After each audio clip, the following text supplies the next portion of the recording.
Good morning, good day, good evening, wherever you are. Welcome back. Welcome back to the Elder Scrolls Online. We started a new adventure and are currently in Kynarthi's Roost. So last time we started off creating a new character, getting back into the game after a long time, and I mentioned last time I've never really, played it all that much. So I'm still really interested in checking out what it all has to offer. Let's get into it. I did the new tutorial last time, or for me, new tutorial, where we were in a gallery where we had been transported somehow, for some reason, appeared there, and then helped defeat a Daedric creature that appeared there with us. And for some reason, that specific place had a bunch of portals, apparently also why we appeared there in the first place, and we could then use the portals to go to a place we wanted, which was quite interesting. That's how they're sort of getting you into the adventure, because you can choose where to go, which was really cool. Since I'm part of the Altmeri Dominion, I chose their first, or what I suspect is their first place on the journey that is the Elder Scrolls Online, and we the portal essentially threw us out near a bunch of people that had just got shipwrecked, and we're now here kind of helping them. There was a Khajiit that immediately saw that we weren't actually part of the shipwreck, and it felt like, at least the way he was talking to me, as if he wasn't either. Don't know what that really means at the end of the day, but we're now here. We're helping the people here. There are like pirates here that can do rituals to influence the weather, which seems like that's how they're getting their that's how they're not raiding ships so much as apparently conjuring up storms and then just plundering all the loot they get from the shipwrecks themselves. And we're currently helping people here defeat these pirates. At least that's what I did last time. And now our current quest is to investigate a temple. And also at the same time, there are like 2 books that I need to find. We saw or found like a ghost on the coast that wanted me to not approach a book that can actually... I don't fully remember. What did they say about what the book... or what the danger was with the book? But yeah, there are 2 books we need to find that are possibly quite dangerous, and then we apparently also need to... Right, there were undead in this temple. We need to investigate why that's happening. Get me some more tar, will you? Can I... that's actually a good question. Can I look at my... Oh, there is a notification. New daily reward. Open daily... Oh yeah, I forgot about that. Every 24 hours you get a reward.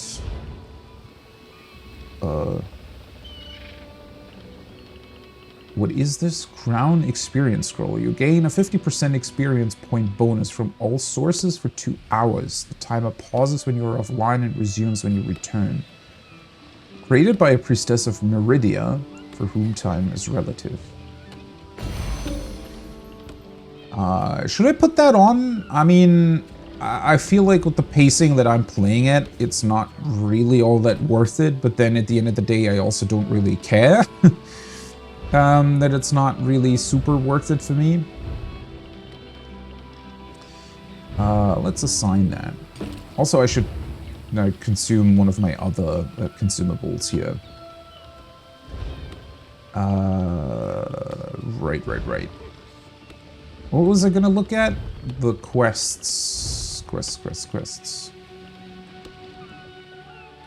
Right, so, let's just look through this so that I can also refresh myself on what happened there. A spirit named Cardring warned me of dark knowledge sealed in 3 forbidden tomes. She asked me to find all 3 and destroy them in a shrine in Canathi's Roost. I need to locate the 3 forbidden tomes before someone less capable stumbles upon them. Right, that was the problem which she was afraid of, right? These tomes, I think, also call to people, is what they mentioned.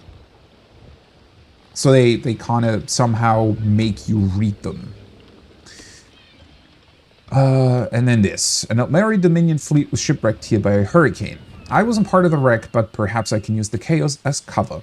I've been asked to investigate some of the strange occurrences on Canathi's Roost. Yeah, I wonder if... It feels like the fact that we've just been thrown in here and weren't actually part of the fleet, and...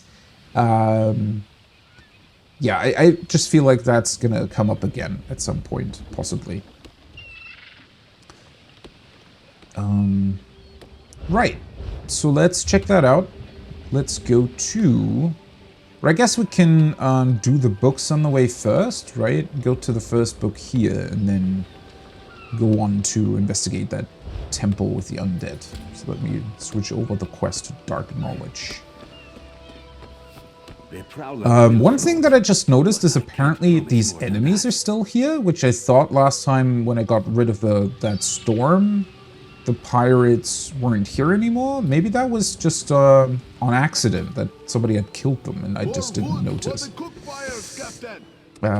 Anyways, so let me select... Does it not tell me what it does? Jasmine tea? I should probably... Let me just very quickly see slottable items. The jasmine tea is increased magical recovery for 30 minutes. Or 35 minutes. Yeah, sure. So first let's use the scroll.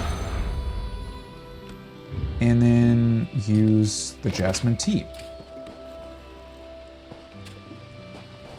Oh, also, just very quickly. To be under interface, quest tracker. No. I want to turn on the buffs and debuffs permanently.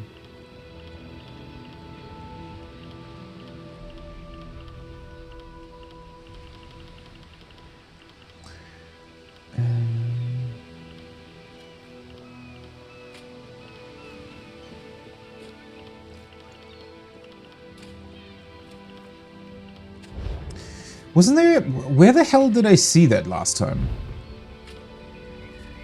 Heads-up display. Right. Ability bar timers. Attribute bars automatic. Resource numbers off. Combat text. Buffs and debuffs all automatic. Enables the buff and debuffs, shows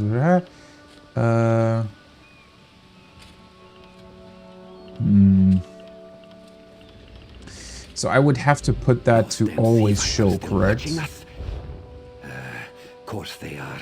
Do I want that?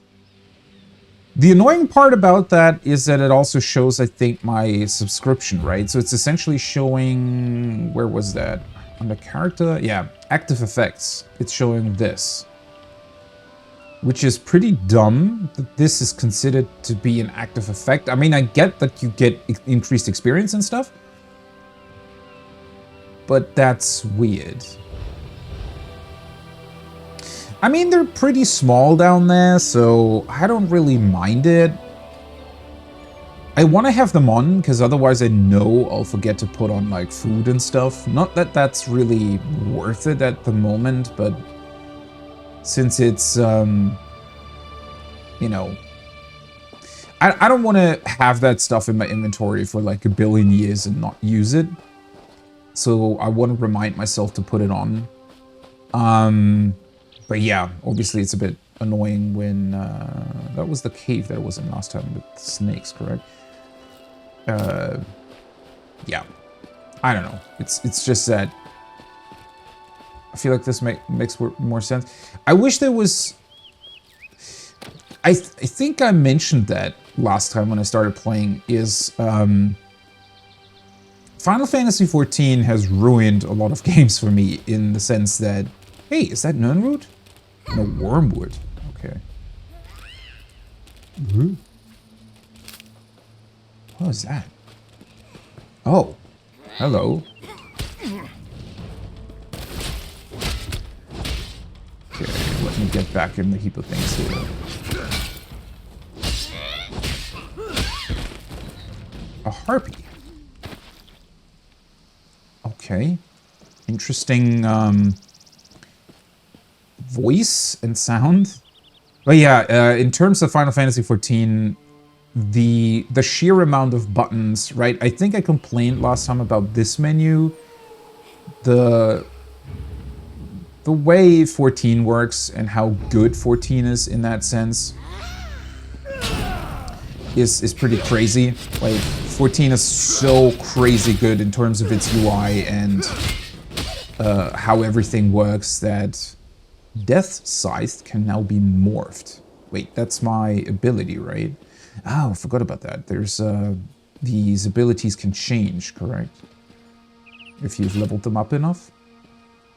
Yeah, 14 is just too good in terms of its control scheme and controller, but then also in terms of how the UI can be changed. And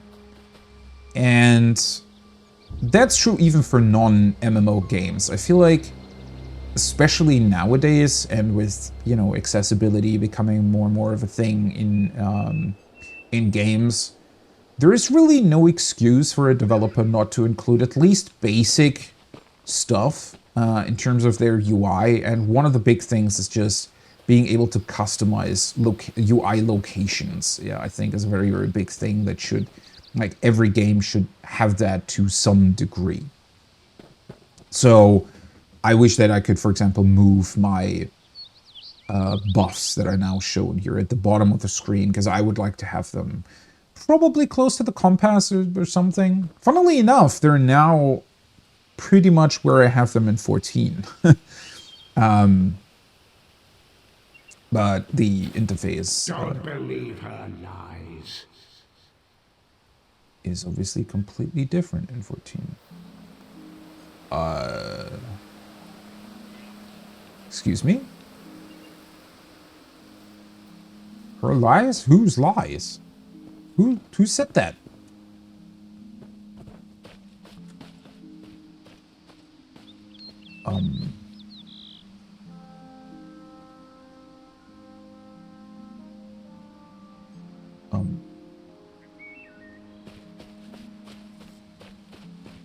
That's a player.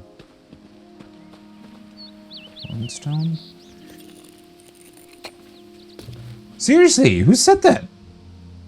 Don't believe her lies? Whose lies? I don't really see anything around. I think it came from that,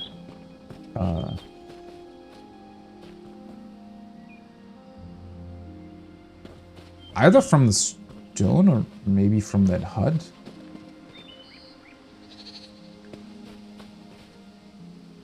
That's a player. Oh. I thought that maybe there would be, I don't know, something. Wait, what can I collect?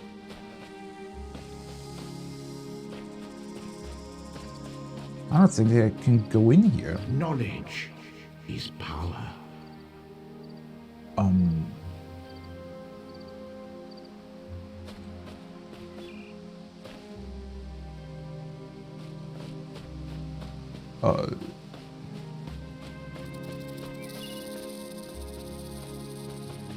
Did any of you hear that voice? Oh, I can't talk to you.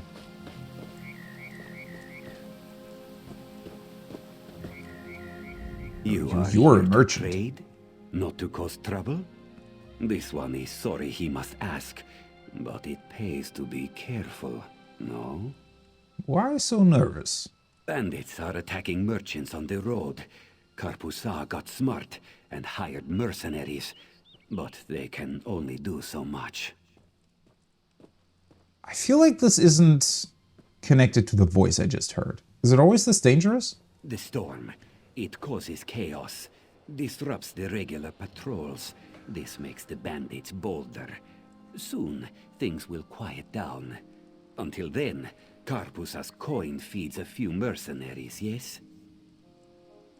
A storm causes chaos, disrupts your regular patrols, makes the bandits bolder? I mean, aren't the bandits the ones... This place isn't that huge. I'd assume that the bandits are the same ones as the pirates? Or maybe a subsection of them?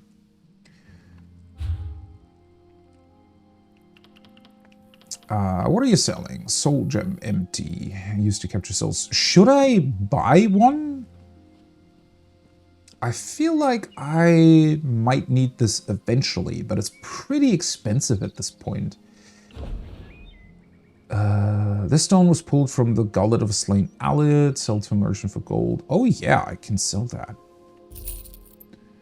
Rawhide helmet. Increases this item's sell price. Sold to a merchant for gold. Wait, where did I get this one? I guess I found it last time, huh? Can also sell this. Stuff isn't worth anything. I could sell this if I'm not using it. I could sell the fish as well. A common fish found in saltwater. Used to fillet for provisioning. Oh, I have 2 of them in my bank as well. I don't know if these are going to be important in any capacity. I feel like... So I would have to find a recipe to even use them, correct? Iron helm and iron legs. I guess I can sell these too, correct? Because what else am I going to do with them? Homespun sash.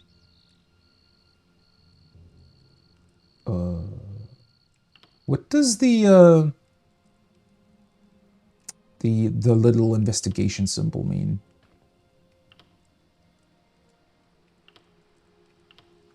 Is it because they have...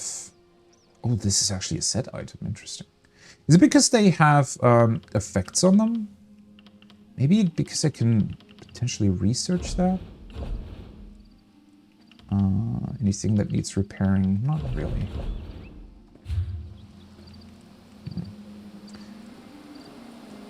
Well, I mean, in case I do need a soul gem, I can just come back to him, correct? Okay. First of all, let's look at this. Bone Tyrant. Death Scythe 4. Ability morph available for 1 skill point. Oh. Wait, so I need to use a skill point in order to morph it. Which, obviously, I don't have right now. Alright, good to know. Well, that's something to come back to, I guess.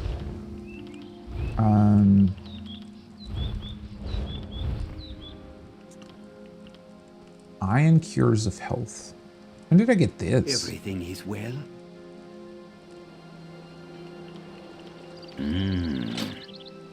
Oh, right. I didn't really want to use it because it looked so weird.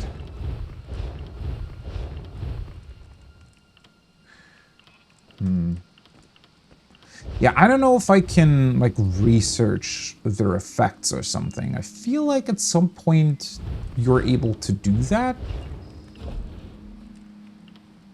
So I guess let's keep them for now. And then... yeah. Okay. Interesting. So there's just a random merchant here. When he started talking about the bandits, I thought that that was a quest, but apparently it's not.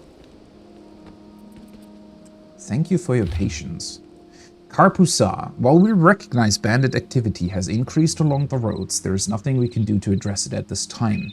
Many buildings along Cat Eye's quay, including piers and other vital port structures, were damaged in a storm and will require significant renovation. Our architects estimate at least a month before they can begin rebuilding, and a further 2 before efforts are completed. Furthermore, the arrival of so many Dominion refugees from the wreckage of the Gold Fleet strains the Mistral Guard to capacity. Normal patrol patterns will resume once Cat Eye's quay is restored. Thank you for your patience while we manage this crisis. Office of the Mistral Chancery. This sounds as if there was... I thought this was... well, not an uninhabited island, because we heard about, hey, there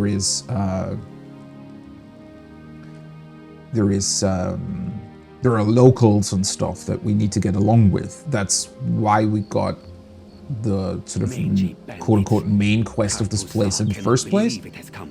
But somehow I didn't really... It didn't really click that apparently there is a full-scale town apparently on this island. Well, that's cool then, though. I like that. All right, now to investigate that, let's go to the hut. I don't know if that's where the voice came from. Hey, cute sheep. That's a player, right? Yeah.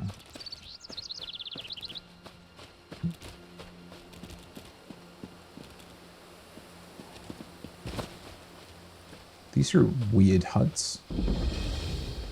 Windcatcher Plantation. Okay, I feel like that's not necessarily where a weird voice would have originated from. This is just a field.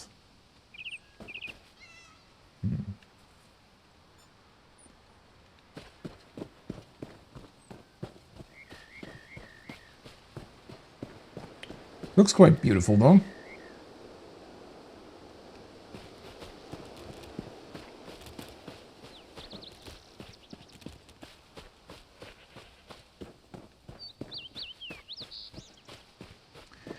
Revelations await. Okay, so every time I come here, a voice says something.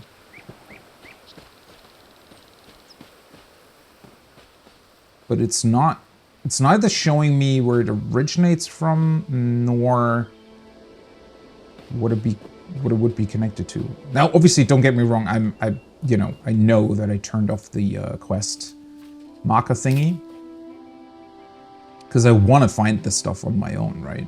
That's what I like about this, but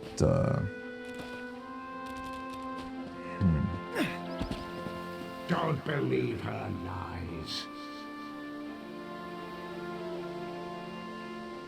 Thing is, I don't really... I feel like that's something completely different. That's just a sort of a main road intersection. I already talked to the merchant. And you'd think that the whole, like that farm back there wouldn't really have anything to do with this. Is there a way to... okay, you can zoom in. Legend, current location, options.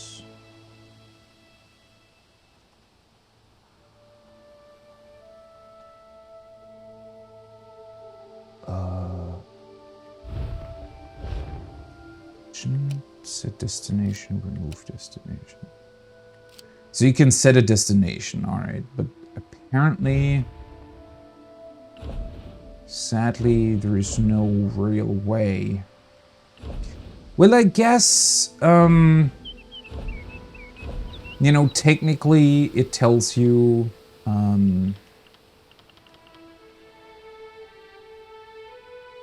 it tells you about quests, correct?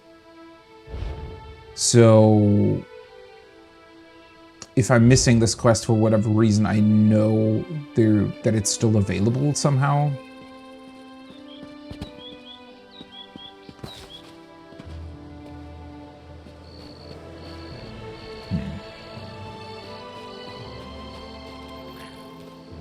Who are you? You look cute. It might be connected to the weird books that I'm carrying around, but there isn't one near here, so... Oh well, whatever. Guess I'm gonna leave the weird incorporeal voice be for now. This is a pretty elaborate crossing, isn't it? For a small island like this. If you kill livestock owned by a citizen and the crime is witnessed, you will receive a bounty. Oh. Okay, so I guess that's also something to be aware of.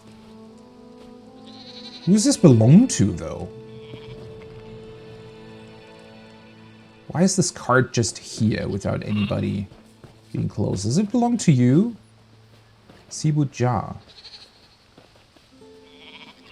I guess so. He's probably also he probably also owns the sheep. I don't want to look at the map all the time, but because yeah, that's a good question. How do I want to do this? Like, looking at the map is something that I probably will have to do from time to time. But I think as long as it's not strictly required, I'm gonna try to refrain from it, huh? Because otherwise it's just, I don't know, if you follow the roads, I want to discover stuff as well, right? Okay, what's the... I think this way makes more sense if I want to get to the books. Now,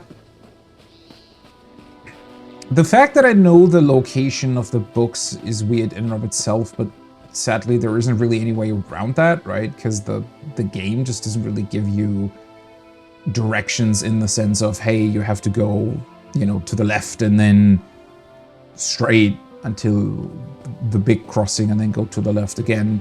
Something like that the game just doesn't really provide. So there is, I guess we can just pretend that somebody told me a rough sort of location of these things, right?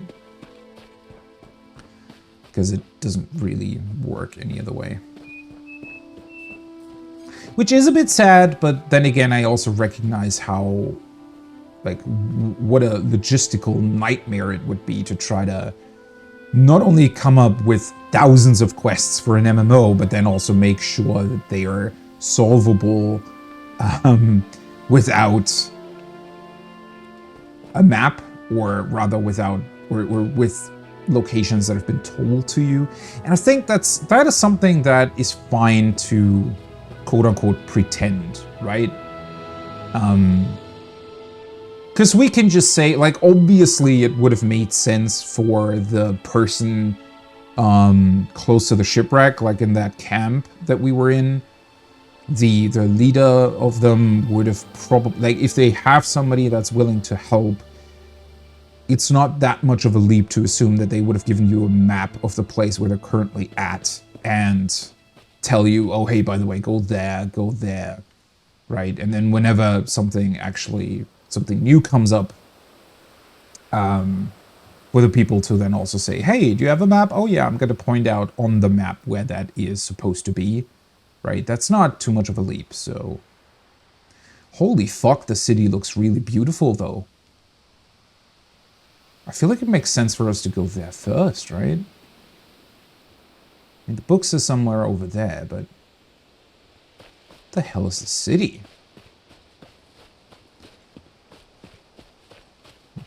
Can I collect that? Yeah, nice.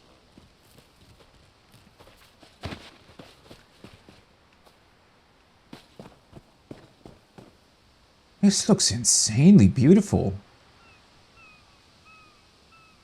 I feel like they can be very, very lucky that they stranded on an island like this. Although it is quite weird that... I mean, the city is fairly elaborate. You'd think that they could deal with, considering how small the island is, you'd think that they might deal with the pirates here, right?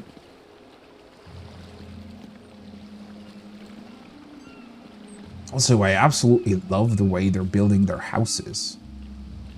I presume that this island might get floods or, you know, things to that degree where they're potentially at risk of the water level rising quite a bit. Or maybe there's like big waves or something during storms, so they build their houses like this so that they're not at risk of being flooded every time that happens, right?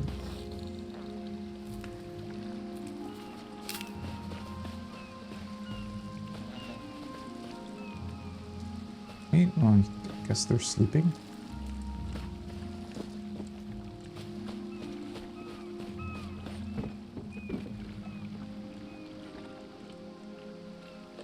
Hey, look at those bridges, though. Holy shit. That looks like insane craftsmanship, to be honest.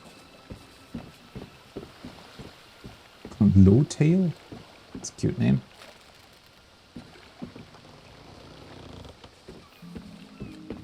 Well, I mean, we were supposed to introduce ourselves to the locals, right? Or at least make sure that they're not threatened by us. Mistral. So this is the place the merchant was talking about.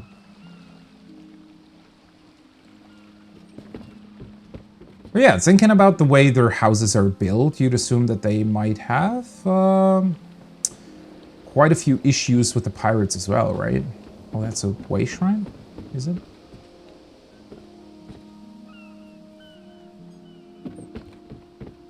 I think the way shrines pretty much work like the teleport system in 14, right? You can just, for a fee, go to any place you've already been to. Is this the... Oh, it is. Fast travel network. Way shrines are fast and inexpensive way to travel. Allow you to travel to any way shrine you have previously discovered. Recalling, if you're out adventuring in the world, you can recall to any previously discovered way shrine for a small fee. Cool.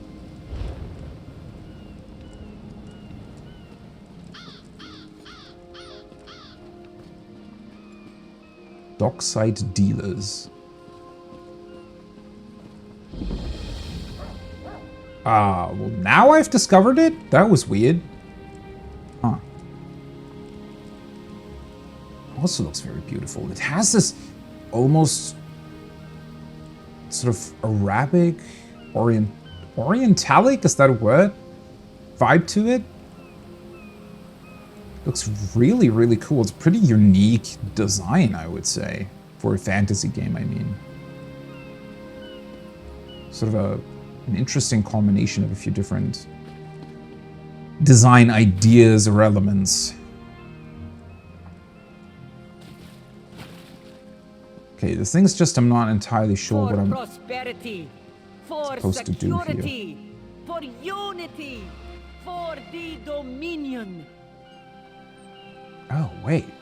They're talking about the Dominion? The Whoa. Dominion welcomes all who wish to join. There's a lot going on here. Another one? Far more representative. Kenarthi's Roost and the Dominion. Together, we'll achieve unity. So they're trying to convince, I guess, the locals here. For fuck's sake, my shit controller. As part Really of the need to get that Dominion, fixed. you will gain security. So they're advertising the Dominion here. That's really interesting. Guild Trader. Your chance for untold prosperity. Hello there. comes with Dominion. Tamriel's Essentials.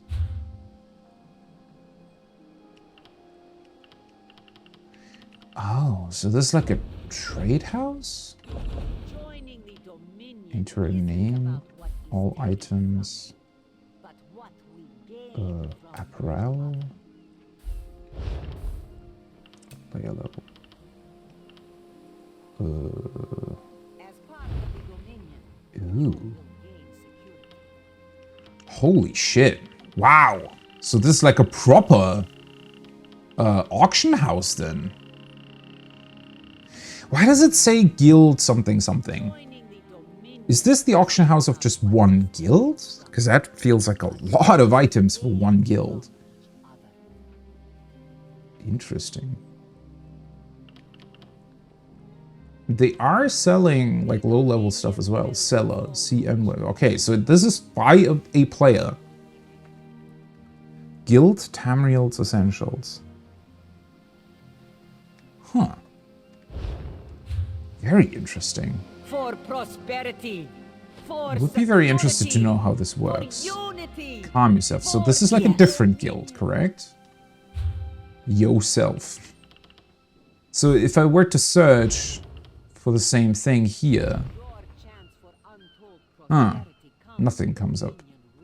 So is this guild that big that they can, like, they have that many items to sell? Wow.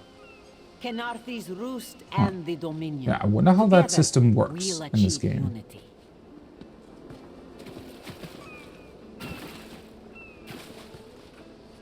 Oh, there's like a tiny puddle. I was confused why it sounded like I was walking through water. And the Dominion.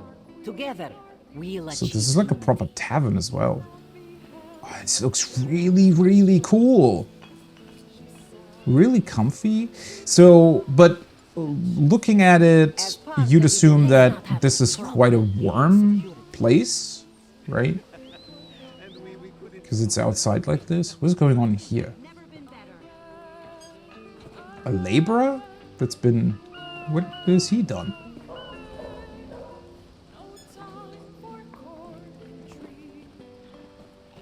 Fire breath. Hi.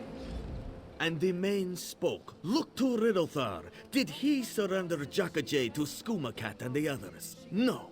He kept it close for all of us, under his belly for all to follow.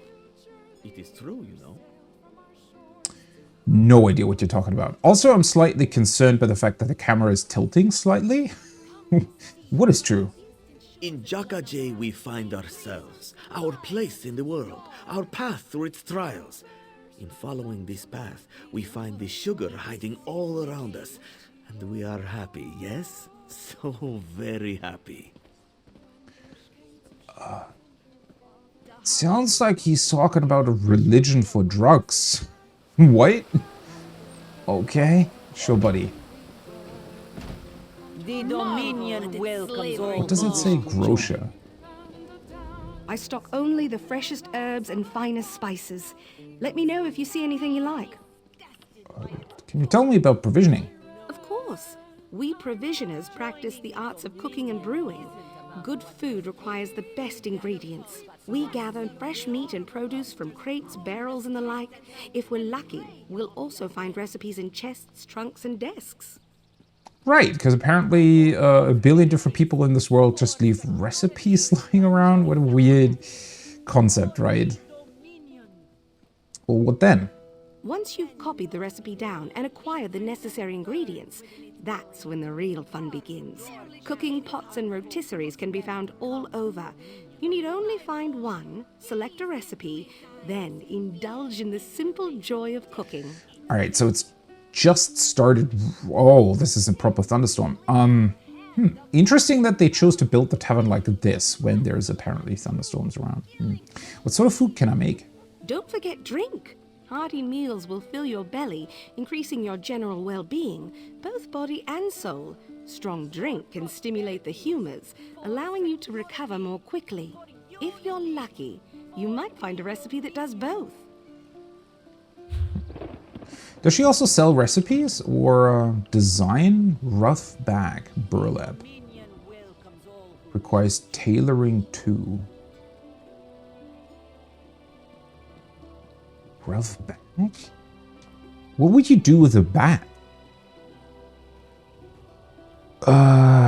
Requires, so I cannot do tailoring right now, but I feel like that's not too difficult to learn, possibly. It's quite expensive, though. Cheese expensive in general, are you kidding me? Apples? Why does this cost 150 gold? It's like 10 times the amount of what, like, armor costs.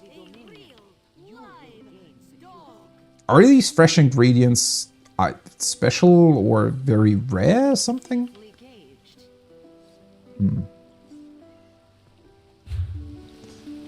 Yeah, I'm not gonna buy that quite now. They're selling kebab here! Oh, I want to get a doner. You're here. Good, good. Wait, Razumdar? Why does he look like the Khajiit that... Keep your wits about you, my new friend. Mistral's houses cast deep shadows, and vipers lurk in the tall grass. Yeah, that's the guy that I suspect wasn't part of the shipwreck either. What do you mean? Mistral is the jewel of the southern seas, a free port with trade ties to half of Tamriel. Ambassadors from the Dominion arrived weeks ago to negotiate its admission into the Alliance. Unfortunately, things have not gone smoothly. Interesting. I didn't suspect that at all at first about this place, that it's... So it's quite the important place, which also explains why it looks so elaborate. It's somewhat small, but probably has a pretty advantageous position on the map, I guess.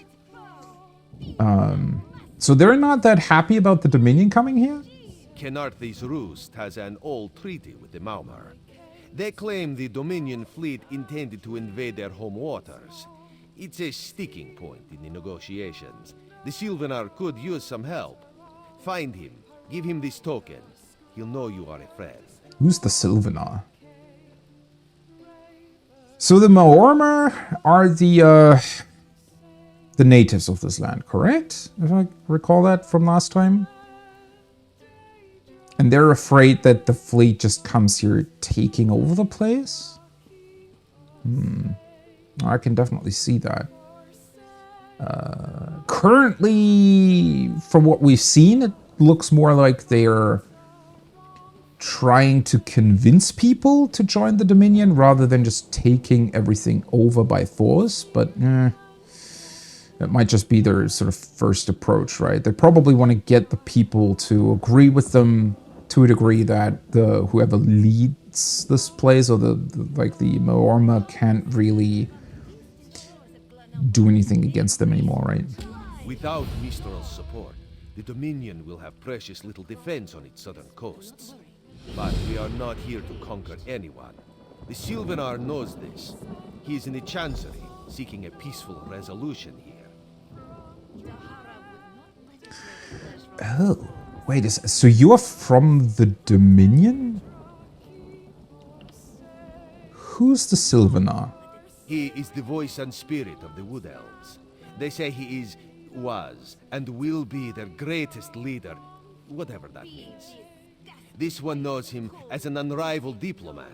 He is also the Dominion's best hope of resolving this matter peacefully. Oh, so the Sylvanar is essentially one of the spokespersons of the Dominion that is currently here, right? Okay. And who are you, really? Razumdar is just a simple Khajiit. He seeks the best for all the people of Tamriel. Also, a saddle that won't pinch the tail. One day.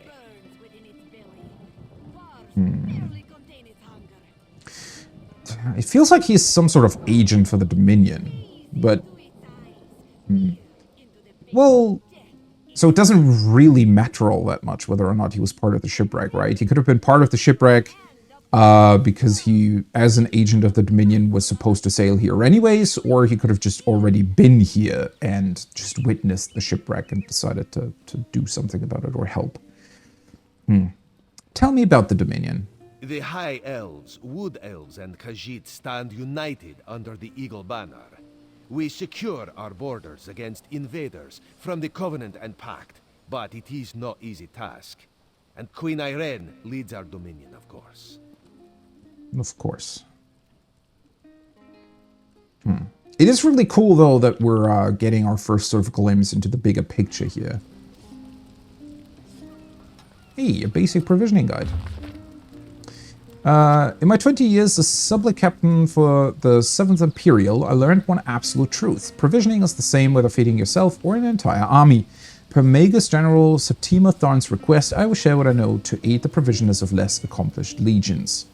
Acquire ingredients. When you are in the field, your backpack is the only panning hour. Well, I mean, this is pretty basic stuff, right? Cook, cook, cook. Once you've learned a recipe, bring this, yeah.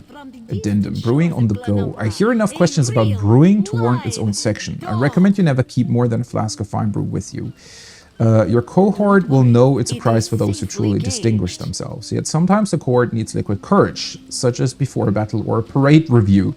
This is when I brew horrible swill from local recipes, both to shock the soldiers into a state of confident readiness and to keep them from growing fond of the stuff. As for the third, once you've learned to bring those ingredients, I often present access brew to the locals who donated the ingredients in the first place. This is not Imperial requisition policy, but it helps my court stay in the future good graces should we suffer a retreat due to the actions of less stalwart legions. Alright, cool. Oh, my fucking controller. I hate this thing. In Daggerfall, packs of these Okay, horrible give me a second here. roam the streets at night and prey upon the unwary. My own father, divine save his soul, was torn to pieces by just such a pack. Okay, I just try to do the old blow into it trick to potentially make it work better again. Outdated Dominion broadsheet. Good citizens of Kenarthi's Roost, you've doubtless noted the presence of Thalmor representatives on your fair island. These old merry Dominion deputies herald your bright future. Rejoice, for the majestic Gold Fleet, pride of the Dominion Navy, shall soon arrive at the free port of Mistral for protracted revictualling? Okay. Innkeepers, empty your beds. Merchants, triple stock your stalls. Numerous Dominion soldiers will have gold to spend on their extended shore leave. Prosperity, security, unity. Wow, that is... Holy shit, I'm a big fan of this. Because it's very realistic, right? Not something I've ever really seen sort of mentioned in any... Well, it's a...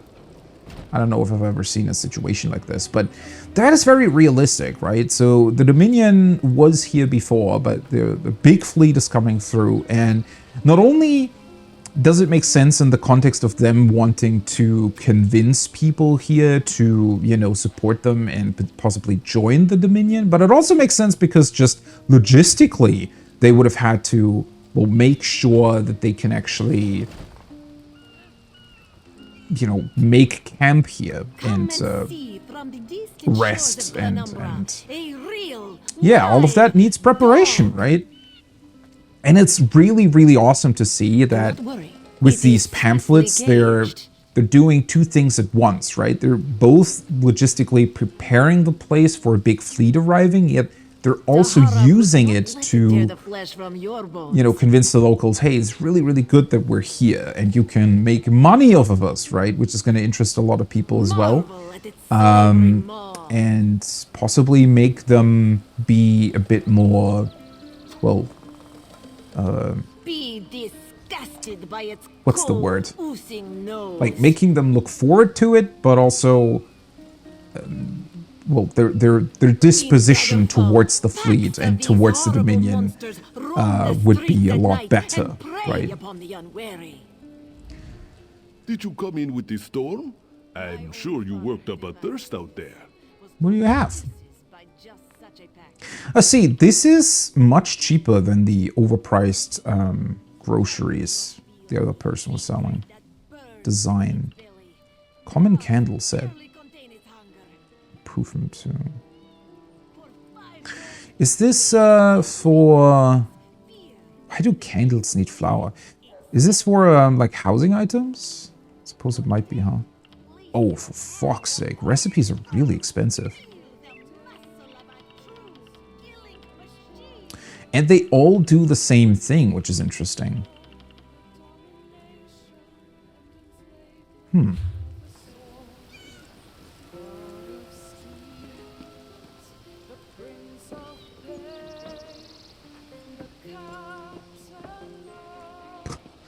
taking a nap. Oh, poor doggy. Why are you in a cage?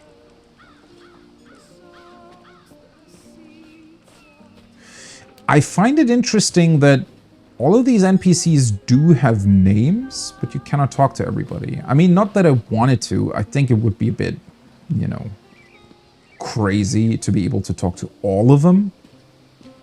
But yeah, it's interesting that they then get unique names, right?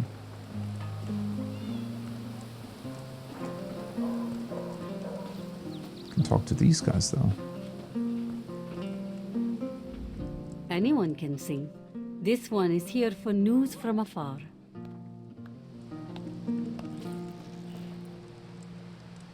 Oh, I cannot talk to the person actually playing. It isn't every day a bard comes to Mistral. What better way to set aside our cares than by listening to songs of far-off lands? Yeah, sounds good. Makes me wonder though if the bard is part of the Dominion and or shipwrecked crew, right? Because through song, I suspect they would also have a pretty great way of potentially convincing the locals of a bunch of stuff.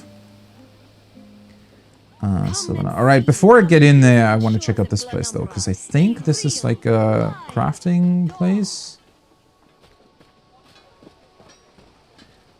I don't know if I really want to get into crafting. So when I first set out, right, to get back into Elder Scrolls Online and create a character, I wanted to not really engage in too much, you know, crafting and whatnot, because it was, I remember it being really, really annoying with the inventory and stuff. But now that I saw that when you're subscribed to the game, the inventory is pretty much a non-issue, I feel like that makes it way more worth it to get into it again, huh?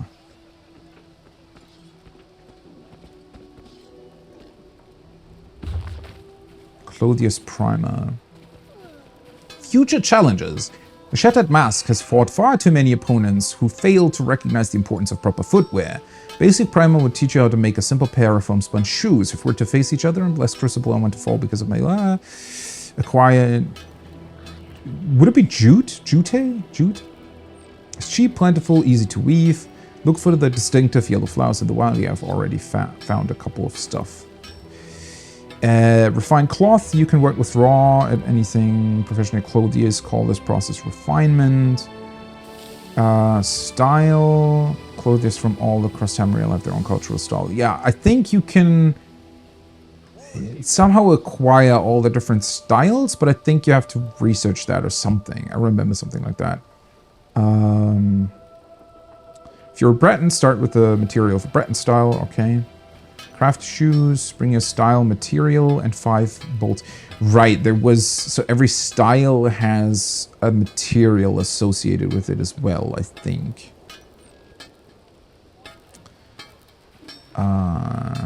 Oh, and you need to refine the material first as well. Get to work and craft yourself a pair of homespun shoes. Any arena fighter with their salt doesn't stop with a simple pair of shoes. Try making a pair of rawhide boots for added protection or a colorful sash to make you stand out in the ring. If you get a hang of this clothier business, you'll even have a trait to fall back upon after I thoroughly humiliate you in front of everyone you've ever loved. Oh, and then you can improve them too.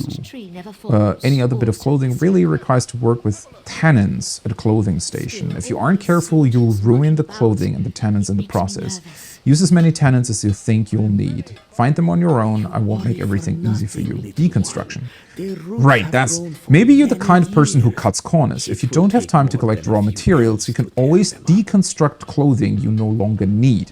This will destroy the clothing, but maybe you'll salvage enough to make a hat I can knock off your head. By now you're thinking, I'll need an edge if I'm going there to fight the Shattered Mask. You could always research unique traits of items made by better clothiers than you by taking the clothing apart and studying their techniques. Anything to boost your confidence long enough for me to stomp you into dust. Alright, yeah, I do remember a bit of that. Weaponsmith. Without a well-crafted, carefully maintained weapon, you can end up as a meal for some wild animal. Or worse. All sorts of dangerous things out there, my friend. Alright. Okay, he just sells up. I still don't understand why an apple costs half of what an iron axe would cost. But yeah, maybe it's a particularly good apple. There's quite a few people around. Clothing station. Alright, let's see. Skill line gained. Clothing. Interesting. Refine. To begin crafting, clothiers must refine raw materials. Collect 10 raw materials. Select them and press X to assign them to the refinement slot. Refine, clear. Remember, once you have refined enough raw materials, creation to craft an item. Alright. Yeah, so I have a bunch of raw stuff. 10 of these items can be refined into 7 to 10 jutes. Used to create light armor of level 1 to level 14. Do I want to do this right? Let's look at all the options first. Creation. Select the type of apparel you wish to create. Remember, you can only craft styles that you know, and style materials are required to craft. So I don't think I really want to... These are the style materials, right? I don't think I really want to craft anything specific at this point. But it would probably make sense to...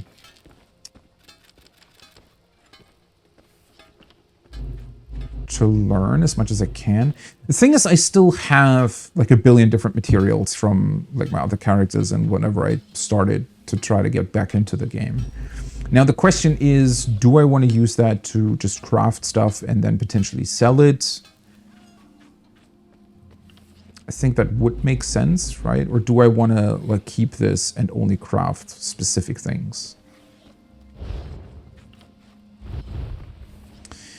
Choose an item you wish to deconstruct. Remember, deconstruction destroys the item. Right.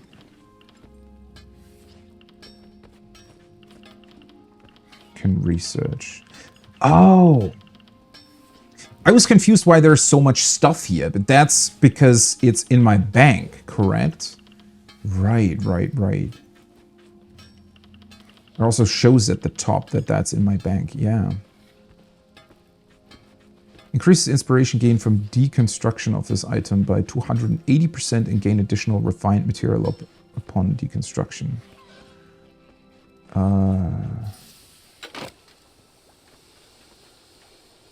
Deconstruct?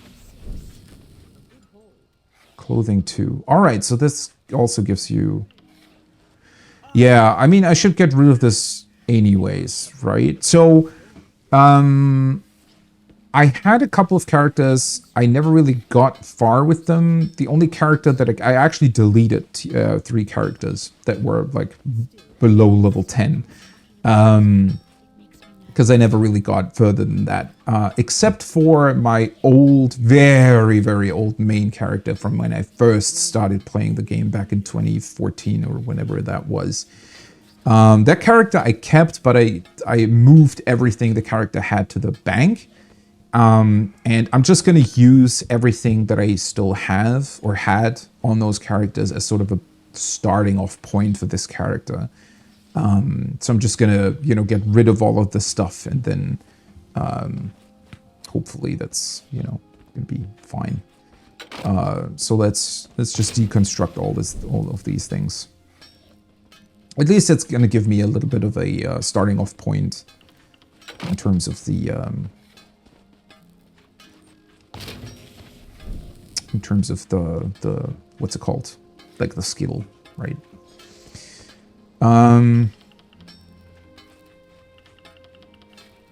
So yeah, let's just deconstruct. So this would only be the clothing deconstruction materials, right?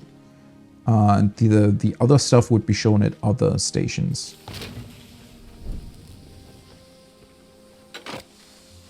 Oh, wait, can I... Oh, I can do multiple at once. 6 items selected. cannot deconstruct them for some reason now.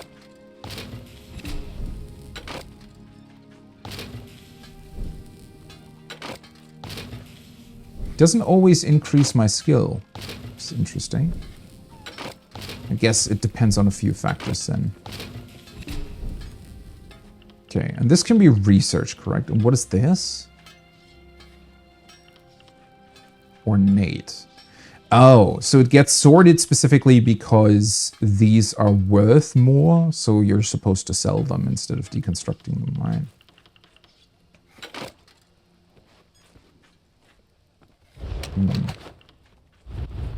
Improvement. Should improve. You don't have... okay. So I can also improve the stuff that I'm wearing. Oh, whoops. Or not. Chains 100%. Oh. Interesting.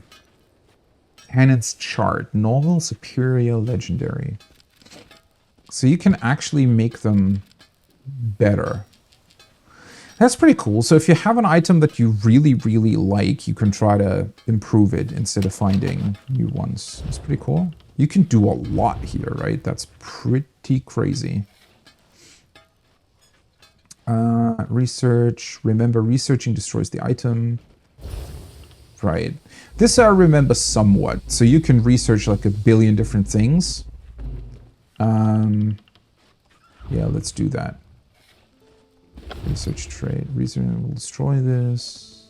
Yes. I can only research one. I think you can increase your skill though to increase more. To research more. And then there are patterns. Oh, that's for furnishings. All right.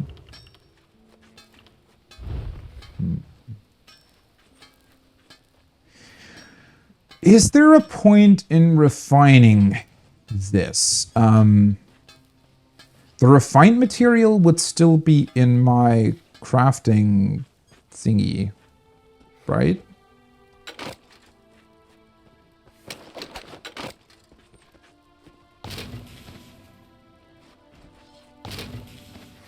Does that actually increase my skill? No.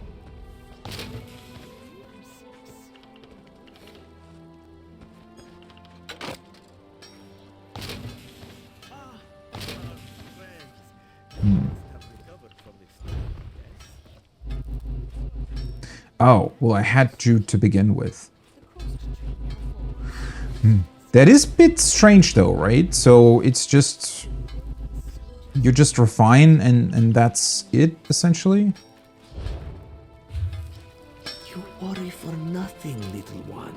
Their roots have grown... Breaking and entering. Locked doors and safe boxes can be lockpicked, giving you access to all of the valuables inside. Locked door, you will gain a bounty if a witness sees you interact. Yeah, there's a billion different people around, so I'm not gonna do that. Let's see. Inventory. What did I get? Supplies, currencies. Right, so the craft bag is... let's see, blacksmith. All right, so yeah, this is just sorted by the profession, essentially, right? And both the raw stuff as well as the refined things go in here. So you can just refine whenever you want. It's a bit of a weird thing that exists at all, right? Because, like, what... why can you refine?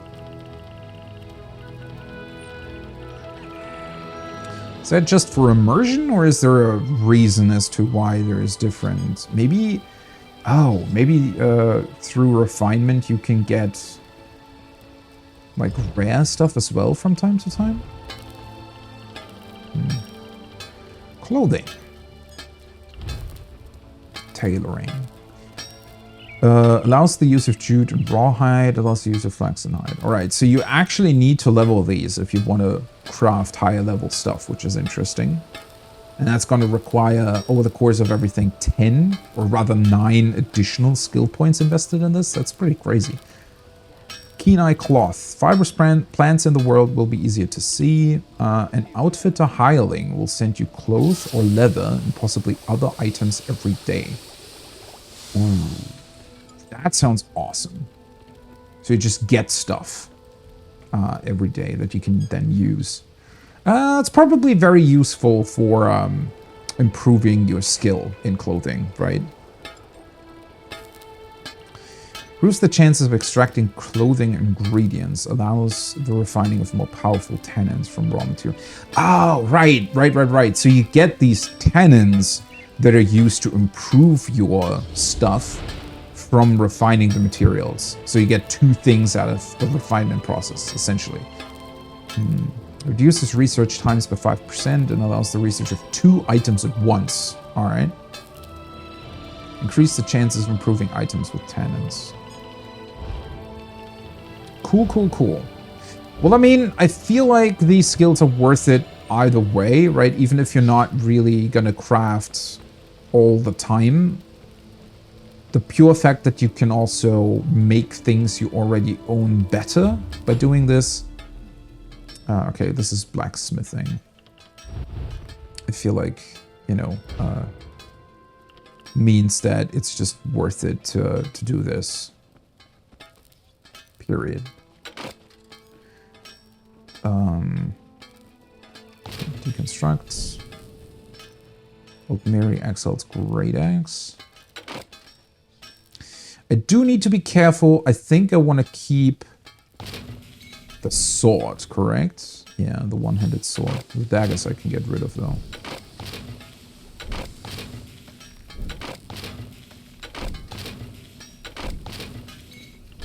And then we're gonna... Can I research this as well? Yeah, so you can... I think you can research one of every profession, essentially, at a time.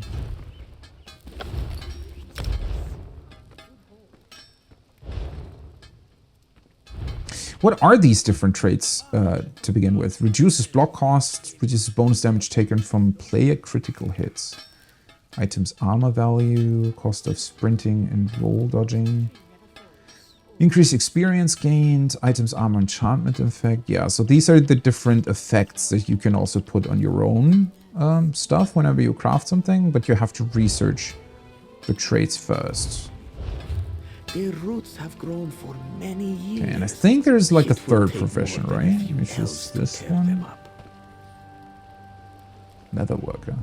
Did you just wave at me? At honest prices. Okay. The thing is, though, you find so much stuff that buying things isn't really worth it, I feel like. Oh god. I did not want to do that. Oopsie. Oh boy. Thankfully that was my heal skill and not anything that would, you know, make people afraid of me. Bolga's Guide to Island Beasts? Have I already read that? Oh. Right, I have. Blacksmithing basics. Yeah, that's pretty much gonna tell you exactly what the other thing said, right? Yeah. Is this not a crafting station? This one, this one. Where's the third one? Shouldn't there be a third one? Or is that somewhere else? Oh, maybe it's that one over there? So this is blacksmithing, then we have clothing, and... Let's see. This is woodworking, right? Yeah. And a woodworking guide. That's the same thing again, right? Or maybe not? Stop your dillying into dallying, younglings. How to work with wood. First off, take this axe to the woods, look for mossy logs, blah, blah, blah. Second, bring those 10. I mean, it works the same way, right? Yeah. Same kind of thing. Woodworking. Deconstruct. This is woodworking? Okay. Oh, you can also switch. I think I didn't switch with the other one, right? I want to keep the bow though.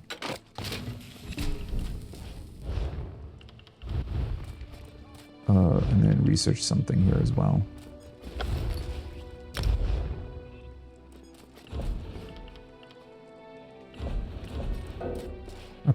that doesn't work at the same time.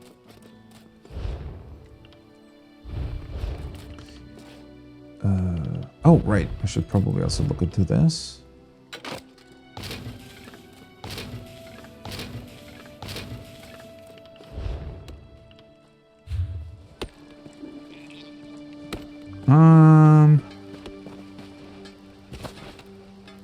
Really? Oh, there we go. I think I didn't look at weapons. Yeah, I can still deconstruct this.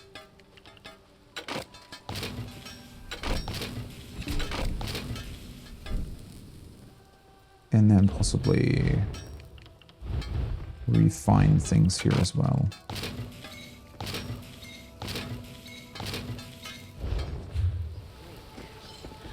God, this is so much more fun without, with the knowledge that you don't have any inventory problems doing this.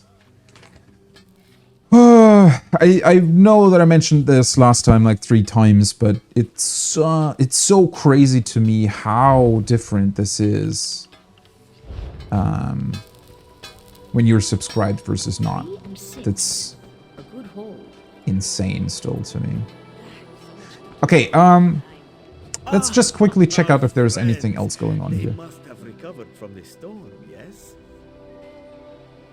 Don't be shy. Who said that? You want what we're offering, don't you? Okay, this Then talk just to looks Husak like a... about the secret ingredient that makes his brew so devastating.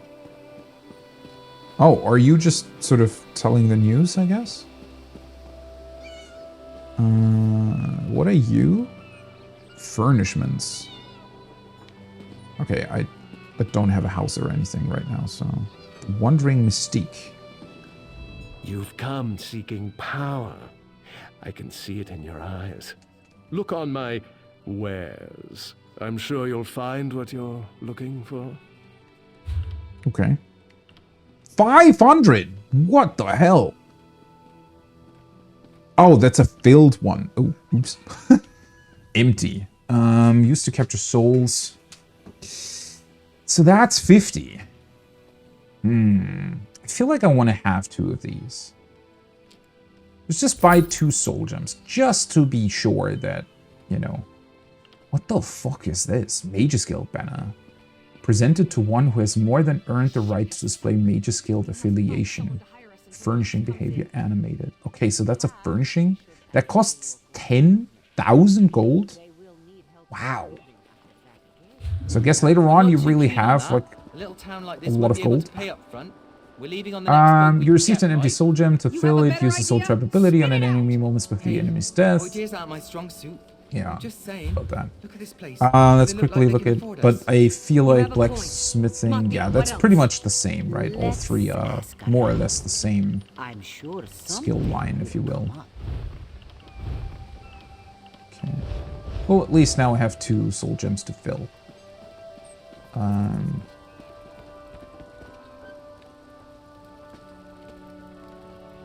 Cabinet. This is just part of his shop, I suppose? Or are you another trader? I see the light in your eyes. You want something special, yes? Not necessarily.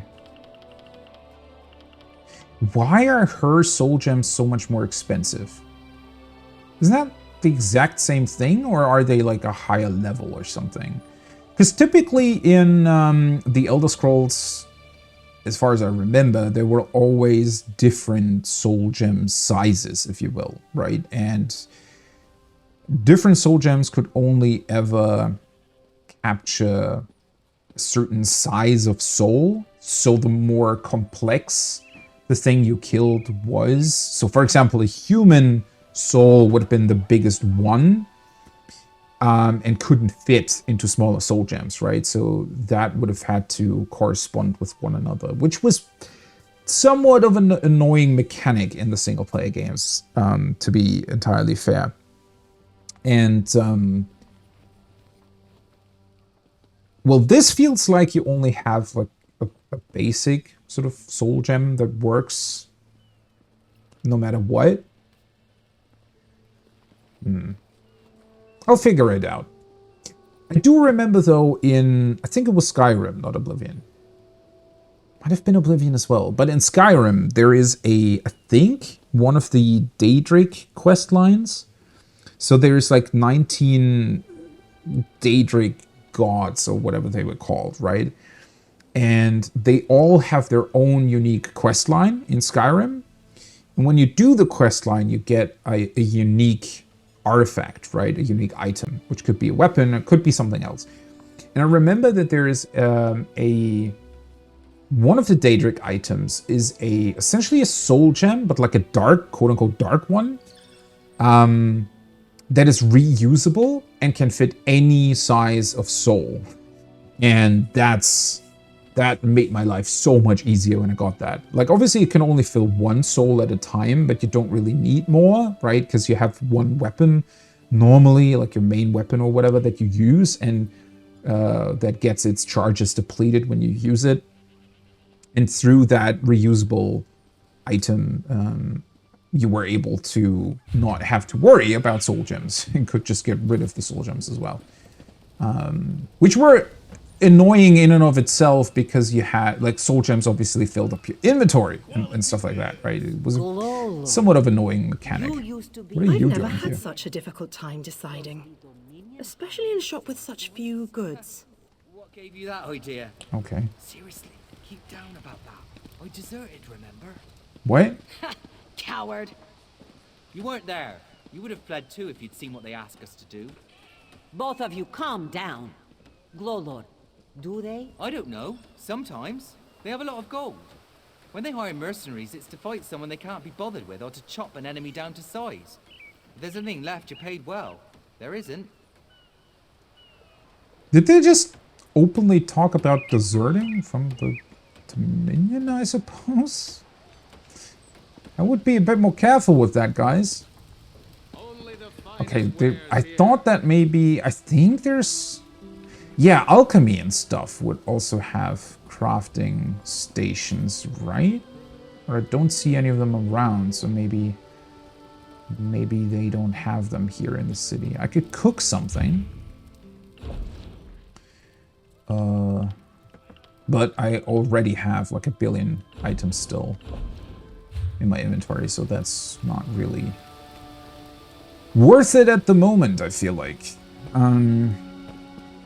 Because I also just don't want to willy-nilly use up all of my cooking items, because there might be other recipes later on that require the same items. Don't push, don't shout. What is this? She's got enough for everyone. Hi, buddy. Is that like a skin you can wear? Do not worry. It is safely Because it's showing the caged. name of a player. That looks disconcerting. Is the Sylvanar blind? Dahara Every would not one of let these it tear sea the elves flesh is a from your venomous bones. serpent waiting to strike. We should have cleansed this place of Maumar scum the moment we arrived. Marvel at its slavering maw. Royal body. So you are part of the Dominion? Do I understand that correctly? I feel like he's not very happy with the locals. Be disgusted by its Lord can take them all. Why did the Sylvanar negotiate with these filthy Maumar? What do you have against them? Also, maybe not scream that around the place? That's not really gonna convince them to join you. Those pirates are a stick in the High Elf eye. They capture our merchant ships and raid our settlements. If I had any say, we'd negotiate with a sword at their throats. Ooh. Oh, I didn't make that connection. Wait, so the pirates... I guess they're part of the locals in a way? Huh. You don't have any say in the negotiations? Not as long as the Sylvanar confuses diplomacy with capitulation. He's inside with the rest of them, pretending this won't end in bloodshed. Go, see this farce for yourself. Yeah, that sounds like a pretty complicated situation. So the locals and the pirates are basically one, right? They all belong to this place, more or less, or have lived here. Ew, this is awkward. So the reason why the fleet perished here in the first place is a storm that was potentially conjured up by the pirates, which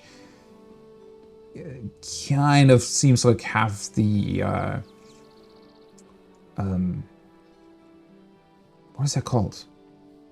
Like, they're allowed to do that, I would assume. Which is also interesting, considering what I read about this place being, you know, a sort of a trade hub to a degree. So maybe that's sort of their side business, if you will, that they also raid ships from time to time, whenever they feel like it. You'd assume that's not that great for business, though, right? Shores of Glanumbra, a real, live dog. What? Oh, that's why he's in a cage, because... Okay. So I guess they never really see dogs here? I didn't even make that connection. This is also like an island of Khajiit, right? So obviously they wouldn't really like dogs roaming around. Oh, that's really... That's funny. How could Jan The local Khajiit cats being afraid of a dog roaming around. One of your father's finest ships. It will be wonderful, my Are dear. you on a date? But I come, probably you must shouldn't have been true. speak with mother. Surely we cannot Feels marry like they're without talking about... consent. Yeah, they're talking about marriage. Marvel at its flavoring more. All right, let's see. So I guess the bank's gonna be in here.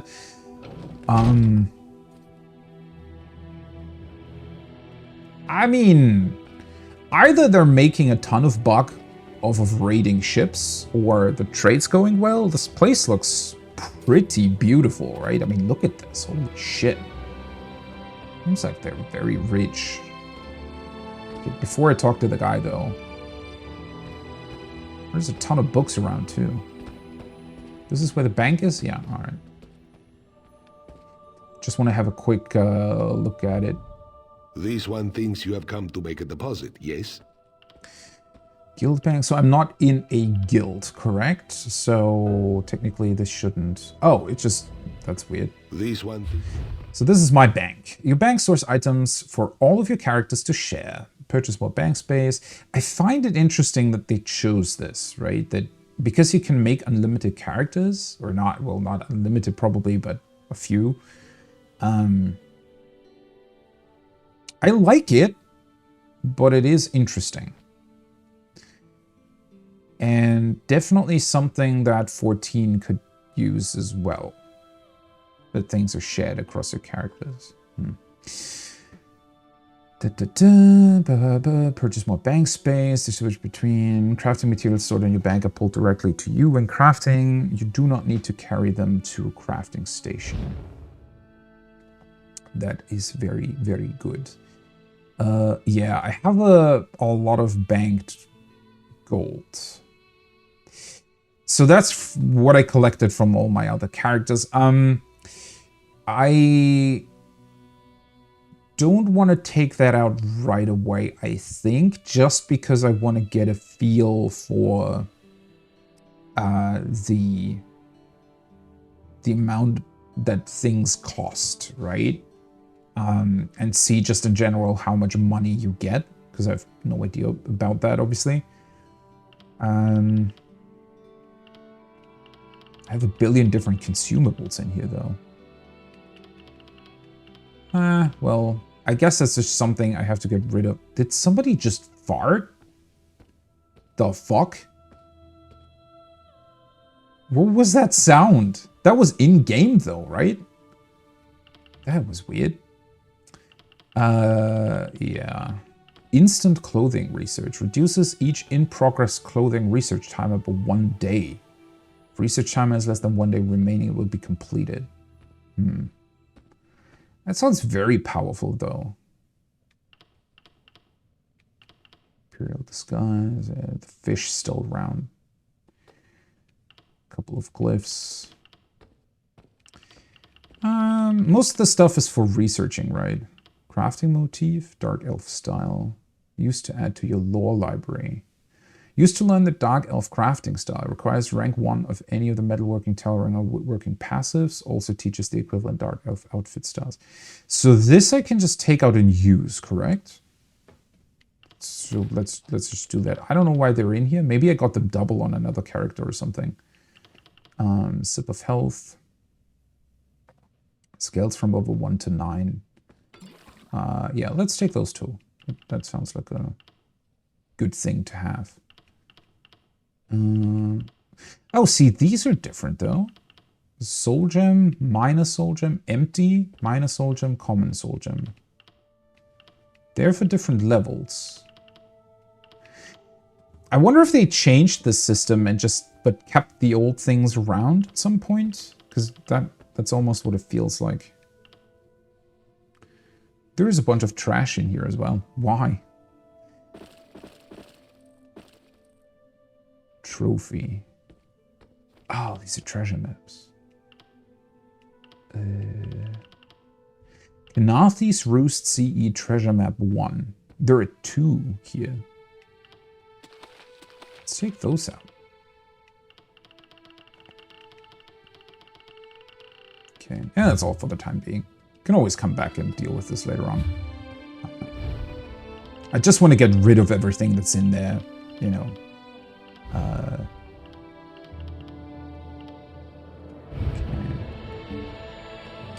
Sip of health, I feel like that might be worth it. And the treasure map, can I just use that? Oh, holy shit. Okay, so I need to find that.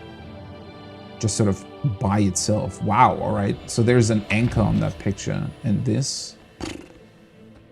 Where would that even be? Holy hell. Well, at least there's 2 other things that I can do now. Right, and these I can just use, right? Crafting motif 2, Dark Elf style. Wait, that got me a level up? Breton skills. Oh, okay. Weird. Being notes by Dr. Alphidia Lupus for a series of pamphlets on the major cultural styles of Tamriel. Dr. Lupus was an imperial ethnographer for potent Severian Chorak. From the High Elves, it is natural to next consider the Dark Elves, as they originated in the Somerset Isles before their migration to Morrowind. The culture can thus be considered an offshoot of the Altmeri, though in many ways that of the Dunmer is a reaction to that of Somerset rather than an extension. Also, Morian introduced me to a Dark Elven associate of his, Divaith Fear, who is helping him on his Transliminal Sojourn project. I don't know what that's all about, but the Divaith offered to help me with references on Dunmeri culture, and I accepted. Elegance is as much a goal for the Dark Elves as it is for the High Elves, but beyond that their styles could not be more different. Morrowind is a far harsher environment than fair Somerset, and that rigor is reflected in Dunmeri designs. The Dark Elves also draw on nature for their inspiration, but in place of avian and floral motifs, Dunmeri artifice draws on the curved and spiky forms of the carapaces of the giant insects that inhabit Morrowind. Elegant these are, but also fearsome, a constant reminder that the Dunmer daily fight for their very existence. Ebony is the favored metal for Dark Elven heavy armor, but even in their lighter armors and shields, steel and steel alloys are often lacquered in dark tones to appear ebony-like. Clothing, armor included, is often accented by flaring extensions at shoulder, crest, or hip, with overlapping geometric designs that may have been borrowed from Dwarven culture, though Devaith bristled at the idea of any Dwemery influence on the Dunmer. In truth, I find the Dark Sorcerer from Vardenfell exerts a strangely compelling attraction. He doesn't seem old, but he referred to Morian, who is at least 60, as a young man. I wonder how old he really is. In fact, I wonder many things about him. He has those crimson eyes that seem to look right through you. It's a little bit thrilling. He's offered to take me with him to visit a Bismeri tavern down on the waterfront. I may do it. Yeah, the elves in Elder Scrolls also live fairly long, I guess, right? Because they always sort of do in orc style. This increases two-handed? Interesting. That might just be the level up. Oh, that's written by the same person. Interesting. I saw Devaith last night briefly at the Torchbuck. I told him I truly cared for him, but that Morian had won my heart. He clouded over like a storm in the Gerals, but then took a deep breath and managed a dignified exit. Oh, I do hope he'll be alright. Though I confess I'm more worried about Morian. His experiments with Device are reaching their climax when Morian will open a gate and personally make a visit to Oblivion. He says he's going to try for Azura's realm of Moonshadow, as he says that ought to be relatively safe. Okay, safe. I'm as anxious as a script on Griddle. I ideally want to see Morian before he goes, but he says he must concentrate on mastering the ritual and it can't be interrupted. What does this have to do with Orcish, like, armor? He did send a note by Save Ige saying I should take his place representing the university at the Potentate State dinner for the new envoy from Orsinium. He must really be busy to skip that event, as I know he was keen to go. Well, all the better for my racial motifs project, I suppose. Work will take my mind off my worries. The new province of Orsinium doesn't have an embassy yet, so for the dinner, the Potentate's snake staff set up a row of pavilions on the ground of the White Gold Tower. To honor envoy Tugik, they were all decorated with authentic Orcish paraphernalia imported from Hrothgar. So I got out my journal and took notes during the interminable speeches. Strange to think that a folk as brutish as the Orcs seem to be could design and create objects of such sophistication. That's a weird sentence. Of course they're known across Tamriel as fine armorers, but I'd always assumed that was due to their great strength rather than skill. A glance at their arms and armor was enough to show me how wrong my assumption had been. Though never ornate or over-embellished, their metalwork, though even simpler and more utilitarian than the Nords, displays deep understanding of the laws of proportion, symmetry, and harmonic congruity. An Orcish sword may be a weapon of violence, but to contemplate the dynamic sweep of its blade, visually balanced by its heavy but shapely hilt, obviously molded to flow into the hand of its wielder, why it's almost restful and reassuring. Afterwards at the reception, I was happy to see somebody I recognized in Lady Opal, the Archmagister. She greeted me warmly and, over some Westweald wine and Ida cheese, asked me how things were going with me and my pair of wizards. I told her I thought I'd made a terrible muddle of things, but she assured me everything would work out in the end. She said she's known Morian for ever so long, and he's really quite sensible beneath his fussy old man ways. She was glad he'd found someone as clever as I to keep him from completely vanishing into his laboratory. But as far as I'm concerned, that's exactly what he's done. I think I'll go back to Savage again. Maybe he can help me get through to Morian before he leaves. Okay, cool. That was interesting for some random things. I did get a skill, right? Breton skills, level 5? Or maybe they're like locked behind. I think I reached level 5 now, right? Opportunist 1. Increase your experience gain with a light armor skill line by 15%. Increases your alliance points gained by 1%. Okay, that's a Breton skill. So Bretons do tend to like light armor, I suppose. I don't know if that's really going to be for me, but we'll see. Gift of the Magnus. Increase your max magicka by 825. Increase your spell resistance. This effect is doubled if you're afflicted with burning, chilled, or concussed. How did I reconfuse? Increase your magicka recovery by 40. Reduce the magicka cost of your abilities by 2%. Alright. Doesn't sound too bad.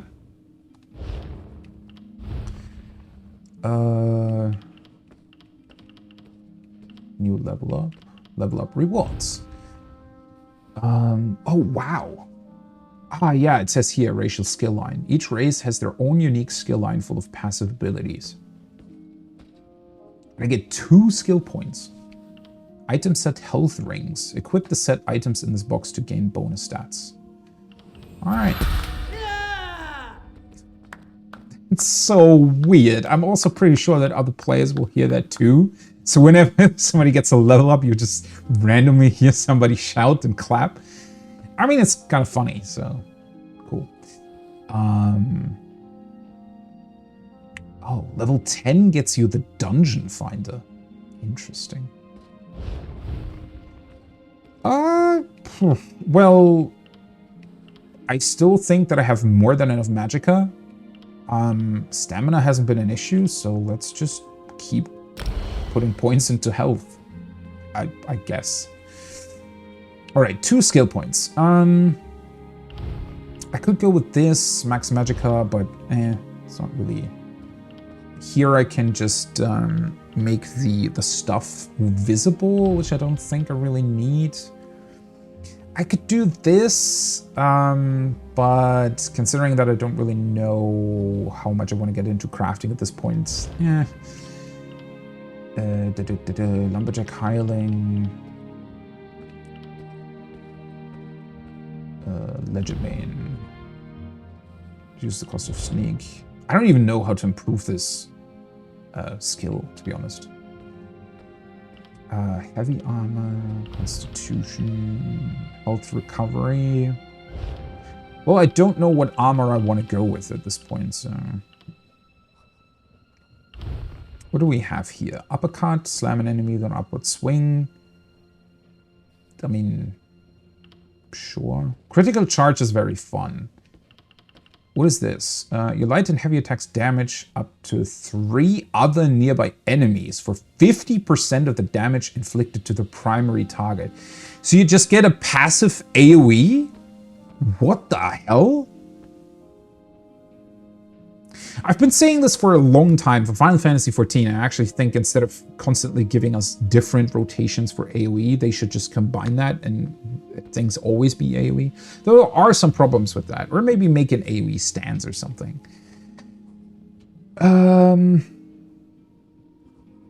That's actually not bad. Although, so far I've only ever been fighting one enemy at a time. More damage is always good though, right? Axes increase your critical damage, maces increase your armor penetration, swords increase your weapon and spell damage.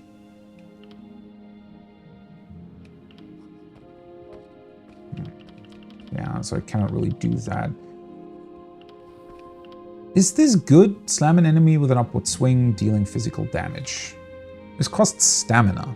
I mean, at least that would be something, considering most of my other abilities, I think use... Or this uses stamina as well.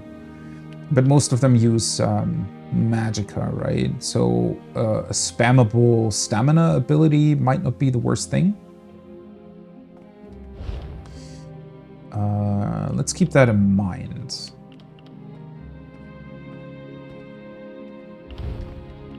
Expunge.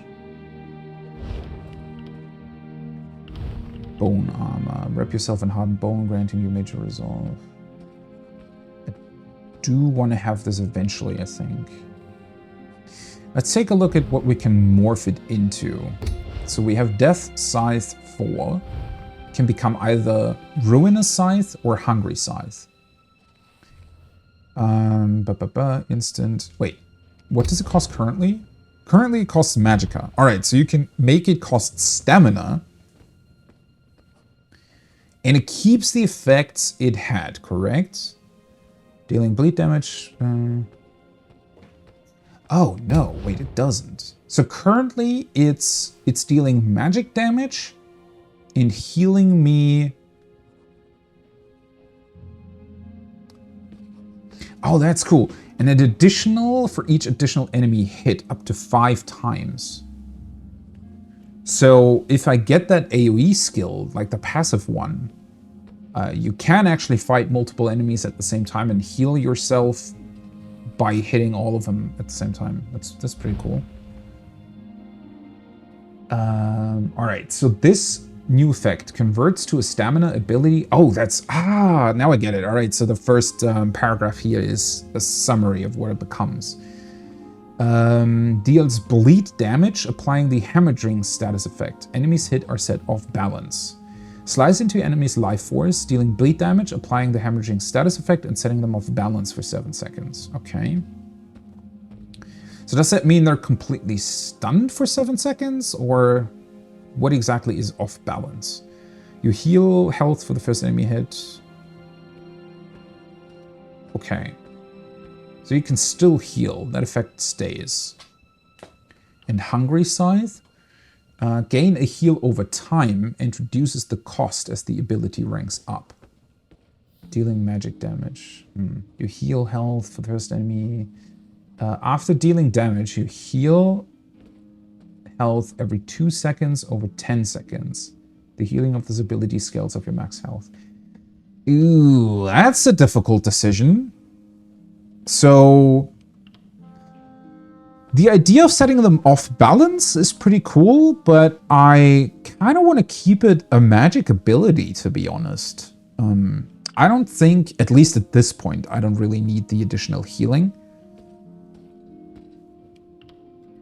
But just, like, I like this effect more, although I don't really know what off balance means, really.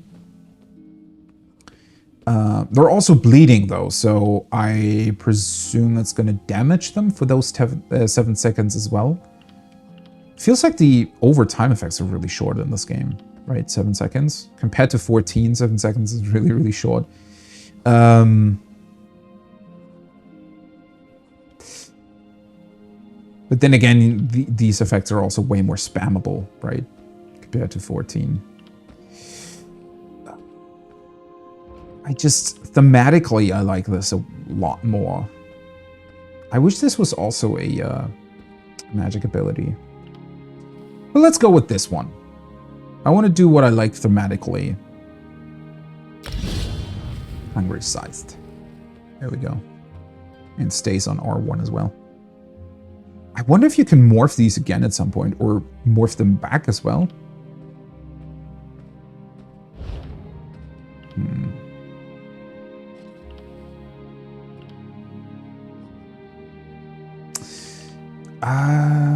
So I'm pretty sure that I want to get this eventually. But for now, maybe the uppercut would make more sense.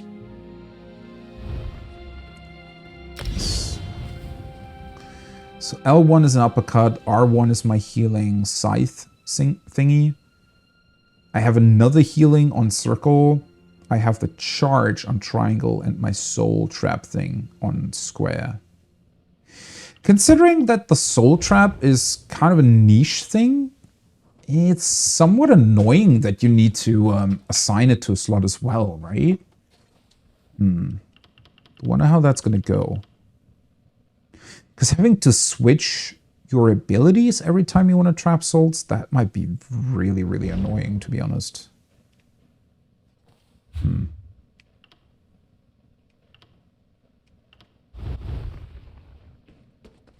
Oh, wait, I got another attribute point?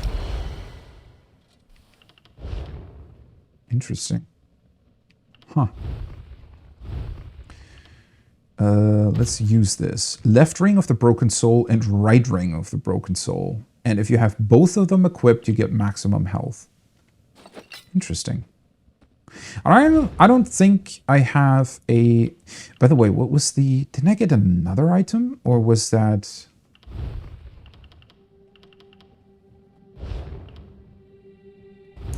Oh, that's quest items.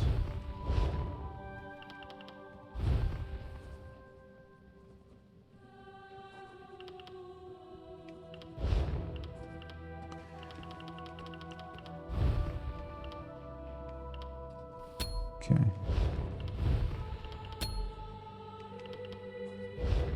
That's funny that you get kind of a ring set.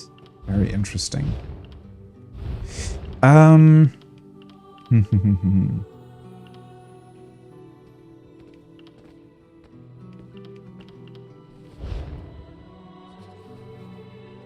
Okay. I want to talk to him one more time.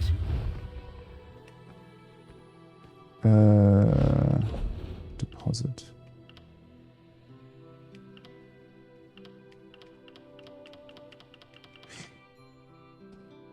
So I think I can just freely deposit stuff because whenever I go to a crafting station, it'll be there either way for me to dismantle and whatnot, right? So since this is a better bow, I could just deposit this one. Iron Mace of Shock. Yeah, because, for example, I'm not going to use this, but I want to research it at some point, right? So let's just put it here. And this one as well. That way I don't have to carry it around all the time.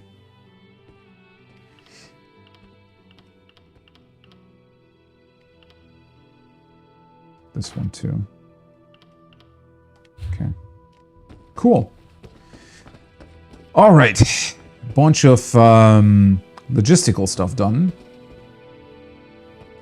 Khajiit honorifics. That sounds like it's important. Radura Dra of Torval, southwest elsewhere, representative of the Thalmor. Have you met Headmaster Tanyan? Most polite and correct mayor who was horrified when I informed him that he'd applied a most improper suffix to my name instead of the appropriate Dra. To spare further embarrassment, we shall not go into details, but ask me sometime after I've had a couple of glasses of Tawny Port. So it seemed like a good idea to this one to compile a list of the most common Khajiit name titles, at least the proper ones, for the benefit of the College of Altmeri Propriety and all our new allies from Somerset and Valenwood. Oh, because, yeah, they're weird alliance. Feminine honorifics, Dra is a title of respect awarded to one known for wisdom and wit, or as a consolation to one who has achieved a venerable age. I prefer to think that, in my case, it's a formal condition that applies. Daro is for one who has achieved excellence in the nimble manipulation of loose articles, such as small decorative objects and unattached coinage. It may also be awarded to one who is lithe of tongue. Do is for one who has earned renown as a warrior, usually male, but occasionally, in this one's opinion, a female. Ko is an appellation for respected healers, mages, and scholars, and is also sometimes added to the names of learned ancestors. Perhaps once this one is passed on, her children will refer to her as Radura Ko. Well, it is a warm thought. La is an oh-so-fleeting title applied to graceful maidens who are unmarried or behave as if they were. This one remembers fondly when she was Radura La, just last year, no. Holy shit, there's a lot. Ma, for a young child of either gender. Do, Dro, Jo. Okay, I'm not going to remember this. Anyways, Ra, Ri. Among the fairest youth of Alabasta is the fashion to place the honorific before the name rather than after. Radura Dra likes to be fashionable, but she fears she cannot approve of this practice as it will tend to make Khajiit names sound far too alike. Okay, interesting. Harani. Wait, that doesn't really... I guess they're not displaying the honorific here? I won't endanger generations of relative peace with the Maormer. Not for some faraway ruler who is freshly installed on her throne. Ooh. Right, I didn't really think about that. The pirates wouldn't be too pleased by that if they were to do that, right? And I have a feeling that the Dominion wouldn't really care all that much about the problems with the pirates, right? Like initially it would be important for them to establish like a base here or something, but Rats in the crops. Headwoman Harani. Some of our homes were damaged in the storm, and a great many rats have set upon our crops. While we have the rats in hand, we would inquire as to when we might expect help. None of us at Windcatcher Plantation, oh, that's where it was, right? Are skilled architects. While a few of us can make simple repairs, we cannot fix everything without help from Mistral. We will do what we can while we wait for your word. Ever your servant, Silot. Interesting that this doesn't trigger a quest, right? You'd assume that this would trigger a quest for us to help them. It's pretty cool that it doesn't, though. Kind of pushes you to just look out for that on your own, right? Increased bandit activity. While this one understands the guard is needed to help Mistral recover from the storm, cessation of regular patrols has led to increased bandit activity along the roads. One can hardly step away from one stall without being accosted by ruffians. If it is not bandits, it is harpies driven inland by heavy winds. If not harpies, scavengers mistaking our wares for flotsam washed up on the shore. Karpusar has contracted with a pair of mercenaries to help deal with these dangers, but not all of my kin are able to do so. When can we expect patrol to resume? Patiently awaiting your response, Karpusar. That's the merchant that I saw. Wow. That's pretty cool that, you know, it sort of connects back to this. Pretty awesome. Hi. Your pardon, friend. The Dominion's arrival on Kanathe's roost has upset the locals. It falls on me to smooth the waters. Please, help yourself to food or drink. I'm happy to speak with you once this matter is settled. Weird voice choice, but alright. Let's give him the token. Most unexpected. It seems we have a mutual friend. May I ask, what brings you to Mistral? Our mutual friend thought you could use my help. Then perhaps you can advise me on a small matter.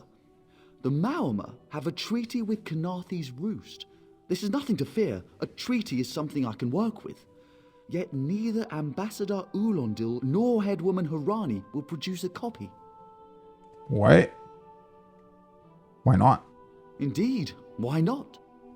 It would be indecorous to suggest the treaty is anything but actual and sound, yet I fear it won't present itself without a more active line of inquiry. Would you be my voice in this with Ambassador Ulondil and Headwoman Harani?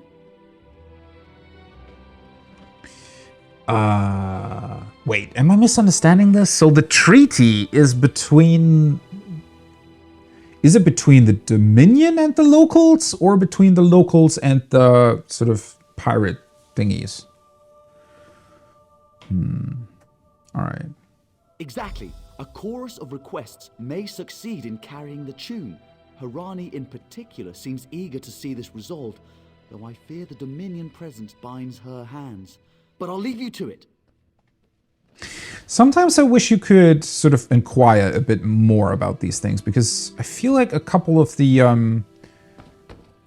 ways these are written sometimes are a bit... How can I put that? Like, they feel like they're a bit short, and don't really explain sometimes who's who. Wardens of the Green, what is this? Hunter waits in the bows, clad only in leaves and shadow. She breathes as the wind shifts and listens. Her quarry's fear grows thicker than the canopy. A glance, a turn, and it breaks cover. Her eyes open. Footsteps muffled as owl's wings beat softly through the green. Any other would lose the quarry to the wind-swept earth, yet the hunter does not waver. What is this about? Over and through the forest goes the silent chase. Briefly, the hunter alights upon a branch. A quick pull from a water skin and she's off once more. A stream bubbles through the wood and the quarry stops to drink. Claw leaf scabbard, slick and shining, teeth bare with anticipation. She leaps. As Sirocco splashes, claw meets neck. The quarry relents. A moment more would see the crimson intrude upon the stream's mirth. She licks her lips. Not this one. What is this about? Sounds as if it's about like a...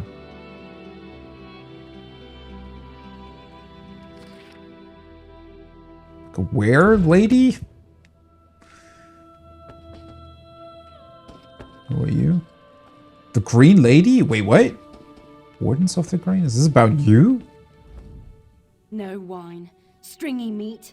My beloved Sylvanar cooling these squabbling children instead of warming our bed. If there's a more tiresome place in all of Tamriel, I haven't found it. Oh. So she's the wife of that guy over there. Okay. She's chilling here? Yeah, it feels like she doesn't really want to be here. Oh, wait, you came in?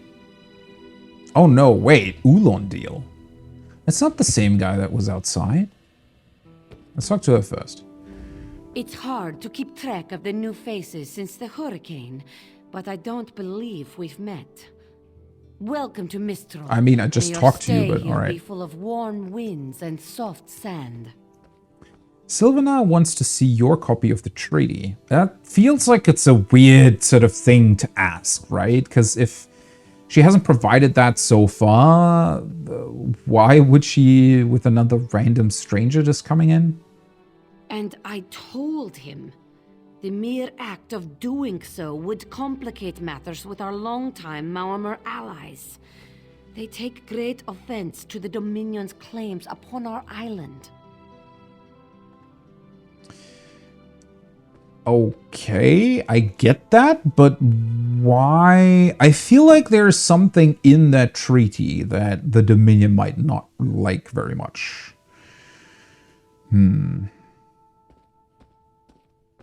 Also, why did you sign a treaty with the Maormer? That's a weird question as well, right? Because with the Dominion out of the picture, like, wouldn't you? Doesn't that make sense? Look around you. What great armies do you see? Our survival depends on knowing when to fight and when to please. The treaty brought us prosperity for generations.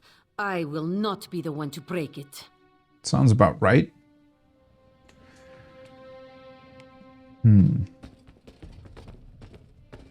Alright. We upheld our treaty with the people of Kanathi's Roost for generations, and this is how they repay our kindness? We will not allow High Elf thieves to gain a foothold in our territorial waters. Now I understand. Alright, this guy isn't from the Dominion, he's from the Maoma. Okay. Well, I mean... this is how they repay our kindness? I mean... I just talked to her and she said she doesn't want to give up the treaty. The Maorma claim Kanathi's Roost. By all rights, this is our island. Harani's people occupy it with our blessing. If she breaks the treaty, so breaks our truce. We'll take back our island, and the Khajiit will pay the price. Alright, this sounds like a lot more of a sticky situation than I thought it was. Where is this treaty? We keep a copy on an island far from here. I see no reason to send for it. I won't allow High Elf wharf-rats another chance to take our rightful lands. Why don't you bother Harani for her copy? Why are the copies... what? That's such a weird issue, right? Also, wouldn't you at least... well, I guess they wouldn't necessarily know all the contents of the treaty just by heart, but still.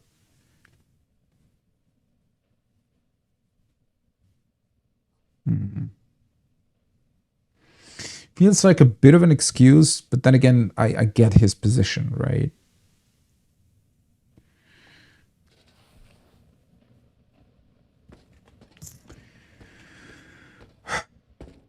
Well, at least that is a chance to get a hold of the copy then. Any luck securing a copy of the treaty? Nope. Then there's little chance for compromise.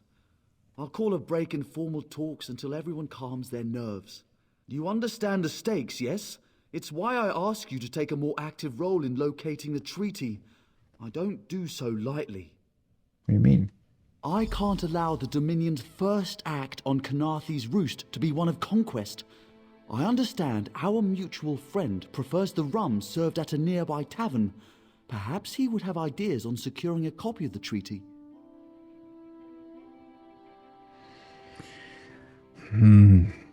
I do have a feeling something's going over my head here. So, well, our mutual friend, he is definitely sort of a Dominion agent, I feel like, right? But a bit more of an informal one, in that he is here to, well, resolve situations precisely like this one, right? Consider this guy is the Dominion's negotiator here, correct? So at least he seems to understand how he needs to go about this instead of just, you know, forcing them into a solution.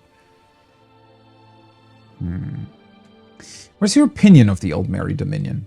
A freshly grown fruit, still without blemish. On behalf of the Bosma people, it's my goal to keep it that way. If you speak with the Green Lady, don't mistake her manner as distaste for the Dominion. She simply misses our home of Valenwood. Can understand that. I mean, I've met her, but who is she exactly? She sustains me, and I her. Together, we are the aspirations of the Bosma people given form. Put simply, she is the love of my life.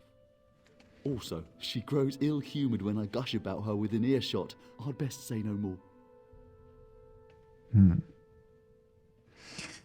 Okay. Sylvanar, your real name? Why is that a question? It's a name, a title, and our holy city. Quite an honour to carry around such an important word, and the occasional burden in its confusion of outsiders. Not even the Green Lady calls me by my given name. Edelorn doesn't roll off the tongue, I suppose. Does it not? It's not a bad name. Okay.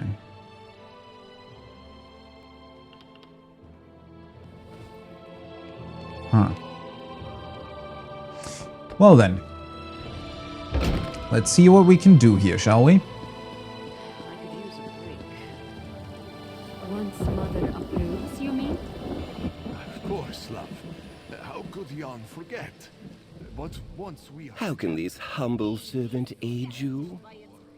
Can you tell me about Vice-Reef, Paladil? Our esteemed Viceroy represents the Aldmeri Dominion's interest in Kanathi's Roost. He is personal retainer to Prince Naaman. Had Queen Irene not returned, he would advise a king. Pity. Who's in the diplomatic party? Representatives of the Aldmeri Dominion. Viceroy Paladil carries the interests of Somerset and Queen Irene. The Sylvanar and the Green Lady represent the Valenwood. Okay. So they represent different parts of the Aldmeri Dominion.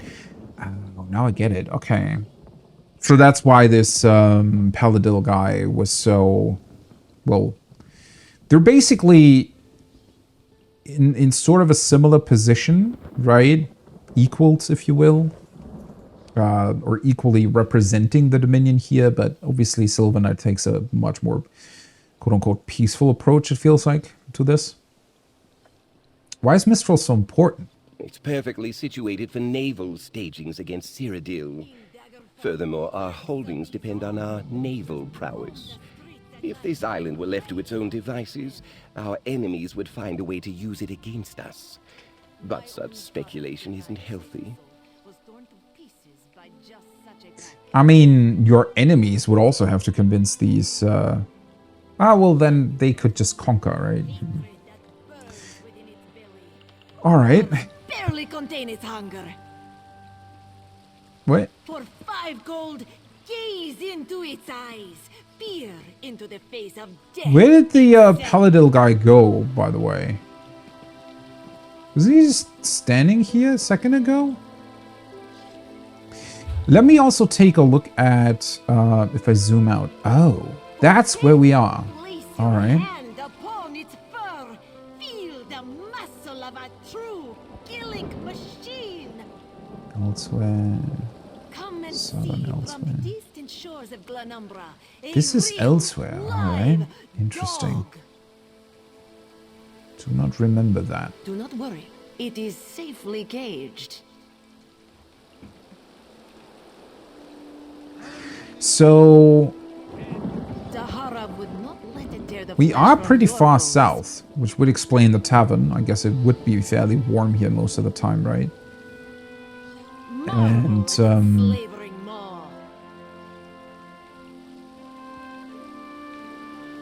this is Somerset. I mean, yeah, I can see this being a good staging place if you do want to invade Cyrodiil. Green Shake Rotwood. Where is Valenwood? Is that a possible place in this game? Blackwood. I'm just trying to understand sort of where potential enemies or rivals for this land would be.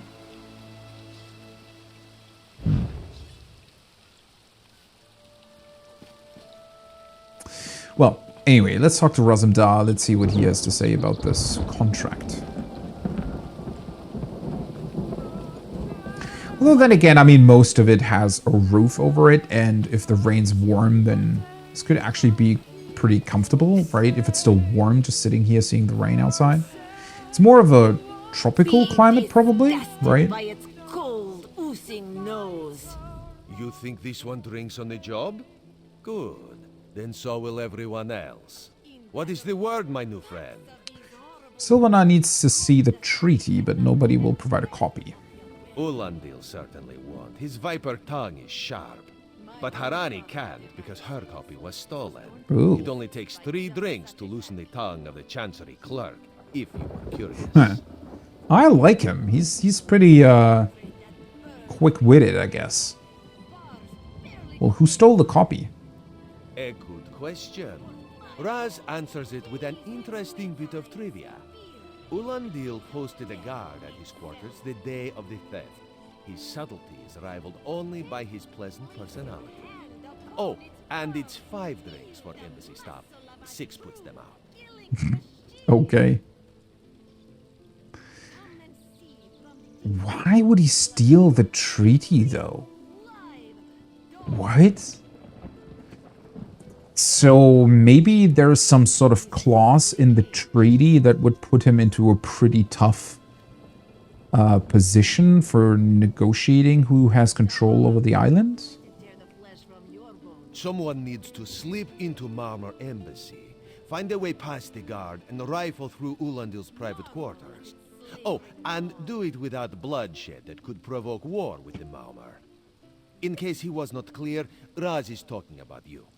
Why me? The pragmatist in this one says it's because you have no firm connection to the Dominion. The optimist says it's because you have proven yourself more than capable already. When you have the treaty, meet both of us at the bridge. Both of us? Wait.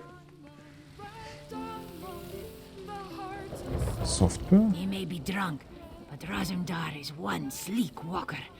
Wait and see. Wait, so you're helping him? Okay. Cool. Sneak into the Marorma Embassy's private quarters. Well, that sounds like a pretty tough deal. Where the hell is that? Is that here? Oh, it's over there, alright. Ah, it's the... yeah, that building there.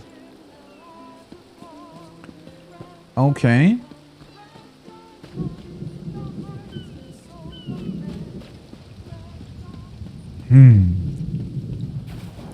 We don't have any sort of tips or ways to do this at all.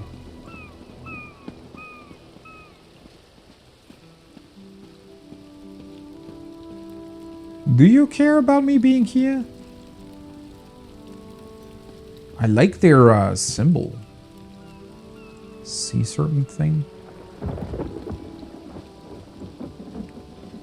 Ooh, there's a sky shot here.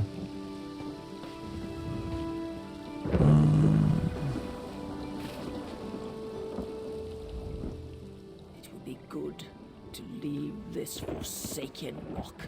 How do the catmen stand being so still all the time? Because they're cats. What are you even doing? Is everything alright with you? Cute frog. Yeah, let's just grab the sky shot first. Can I not, like, grab the frogs?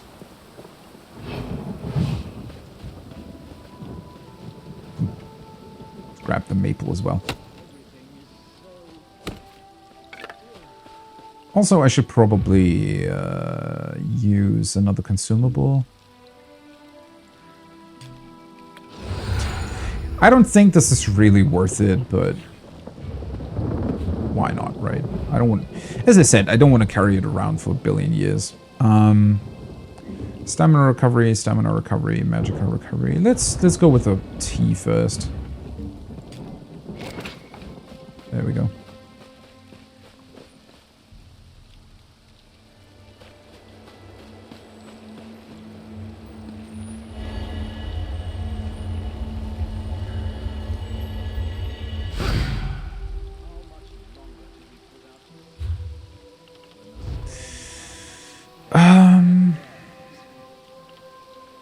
Do I just want to go with that AoE thing?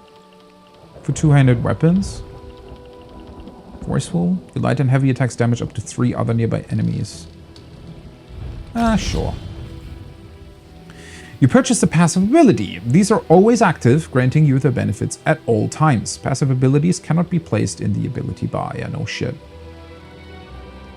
Oh, I was gonna say, does this count all the time, but it's only with two-handed weapons equipped? That makes sense. Next upgrade unlocked a two-handed rank 34. Holy shit, alright. Whoa! Wait, your light and heavy attacks damage up to 3 other nearby enemies for 100% of the damage inflicted to the primary target? So AoE, you just AoE with the same damage? Wow. Impressive. Are you part of the embassy? Had the Dominion simply sailed on by, it wouldn't have come to this.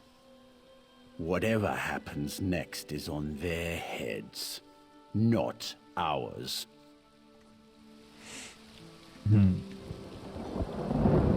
I kind of like these guys. I mean, stealing the treaty isn't really... Groundwalker.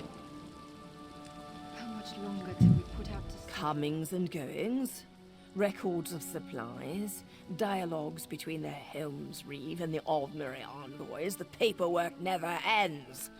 A moment's rest, is that so much to ask?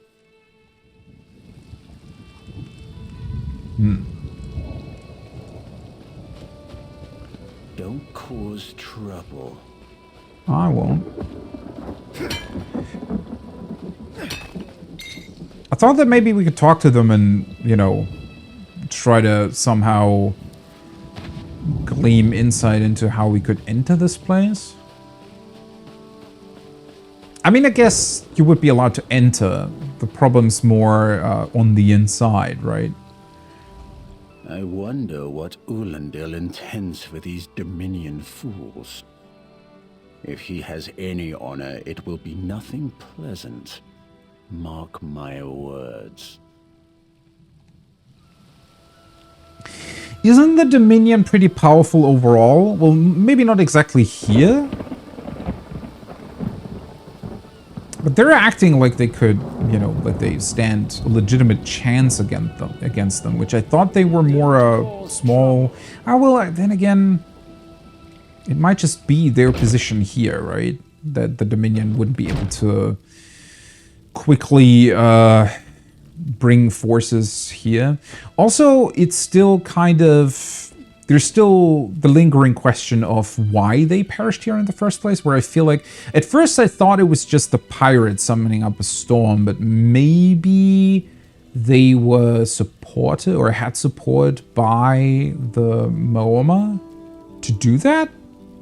To weaken the Dominion's position on this whole thing? Ambassador Ulandil isn't here. And if he was, he'd be far too busy to entertain the likes of you. Alright.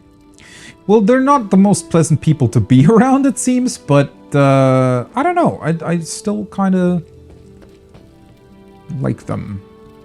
I guess they're interesting. Sentry Sunurmion. Floors that don't sway, sand that creeps into boots, bugs the size of anchors.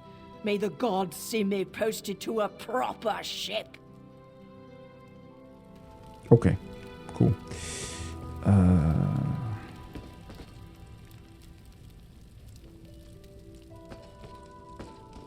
Can I just go upstairs? Does nobody care?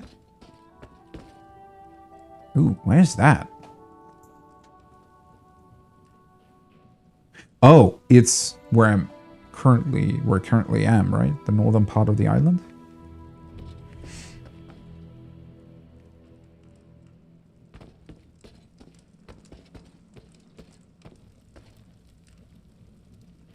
Right, so those are the private quarters and everything else here is just... Bravil, Part 1, Daughter of the Neben. Bravil is one of the most charming towns in Cyrodiil, sparkling in her simple beauty, illustrious by her past. I do remember that from Oblivion. God, there's so many books to read through. I don't really... Especially since that was Part 1, right? I wish that it would be kept somewhere. It still says 0 out of 1,655.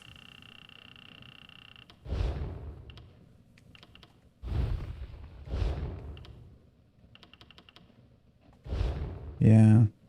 I really wish there was a way to access all of them at some point. So that, for example, once you have all the books for Cyrodiil or something, you could just sit down and, you know, read through them all. These are pretty cool as well. Off limits. You aren't getting through. How do you know I want to? Are you lost? Ambassador Ulandil's quarters aren't open for visitors. What are you guarding? Not a suspicious question at all. None of your business. Go bother the clerk. He doesn't know when to shut up either. Find a way to incapacitate the guard? What? How the fuck am I supposed to do that? Ooh. Ooh. Wait, they give you hints? Or rather... Can I just go here? Does he not care? What is this? Give silver fur. My dearest beautiful Zali, I saw you by the water again. The sun made your silver fur light up like it was a bright day. I would have stood there forever, but I stand a lot guarding the embassy, so I left. You should visit the embassy to see how important I am. We could eat a dinner together. You know who. Right?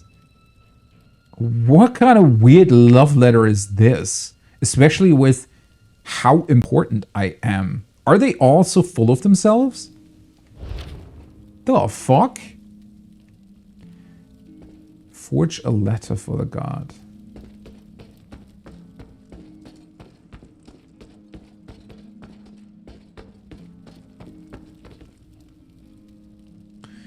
Okay, so we could forge a letter from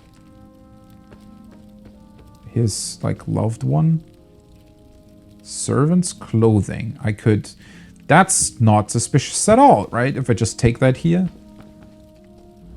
Floors that don't sway, sand that creeps into boots. Why is that guard upstairs? Holy fuck, these questions are not subtle at all, aren't they? So, he's actually doing his job? Most of the time he's writing love letters to some pretty face in town. Zadi or Zami or something. He's a fool in a crow's nest, searching the horizon for any sign of her love.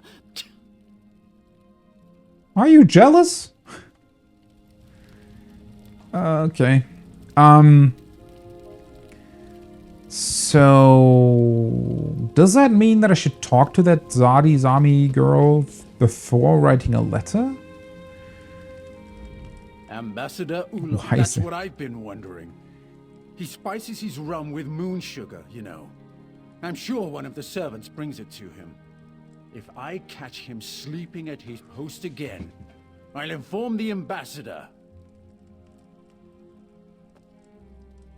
Wait, you've been wondering why the guard is upstairs? That's such a weird question and answer. Also, why... So, imagine this, right? A random person walks into your embassy and you're sitting, like, at the reception. And then random person just asks, hey, by the way, why is there a guard upstairs? And the first thing that comes to your mind and you tell to that random person in your embassy about a guard that is guarding something within your embassy is that he's consuming moon sugar, like the equivalent of drugs, right? Like, what the fuck? Maybe these guys are all sort of stuck up their ass and that's why they're... Can I just forge a letter? What happens if I do this? Forge a letter to the guard from secret lover. Wait, let me go outside for a second, though. Wouldn't it make more sense to... But it doesn't give me a...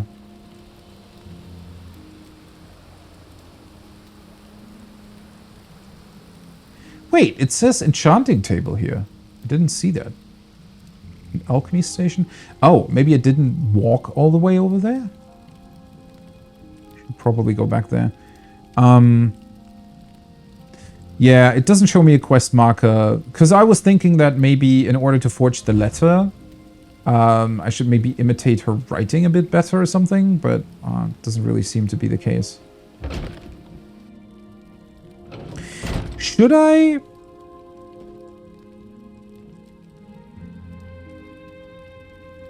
Should probably take the servant's clothing out of the way, right?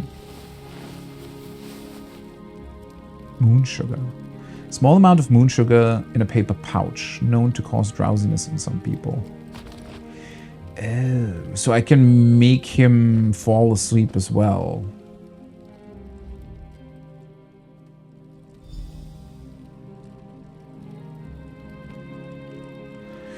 So I can make him fall asleep, or I can give him the letter.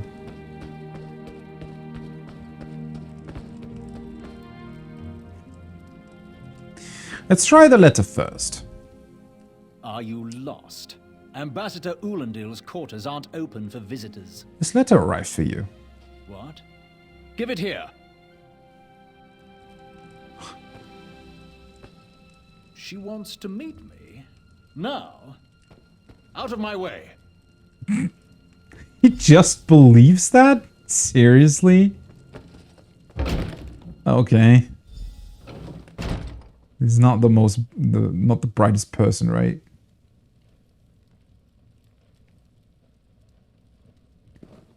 Outdated Dominion broadsheets.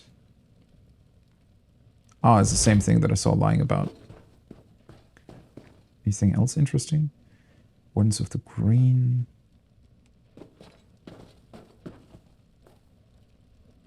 What's in the bookshelf? Wolfmare's Guide to Better Thieving?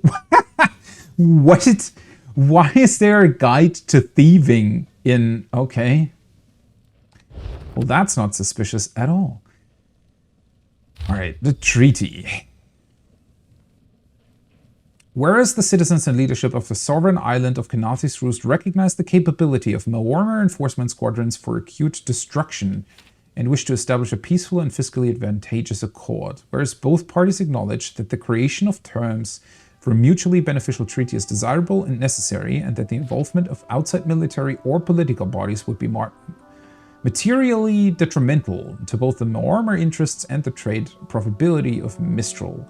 Under the auspices of the illustrious and wise King Orgnum, voice of the free Maormer people, commander of 12,001 mighty ships, faithful and bold representative of the might of the Maormer land under those of the lesser peoples of Kanathis Roost, the two parties shall henceforth abide by the terms agreed to and set forth in the articles of this treaty. Article 1. An embassy shall be prominently established in the port city of Mistral to accommodate a Maormer ambassador and associated retinue. Costs shall be afforded by the people of Kanathis Roost. Holy shit, that's a really bad treaty for them.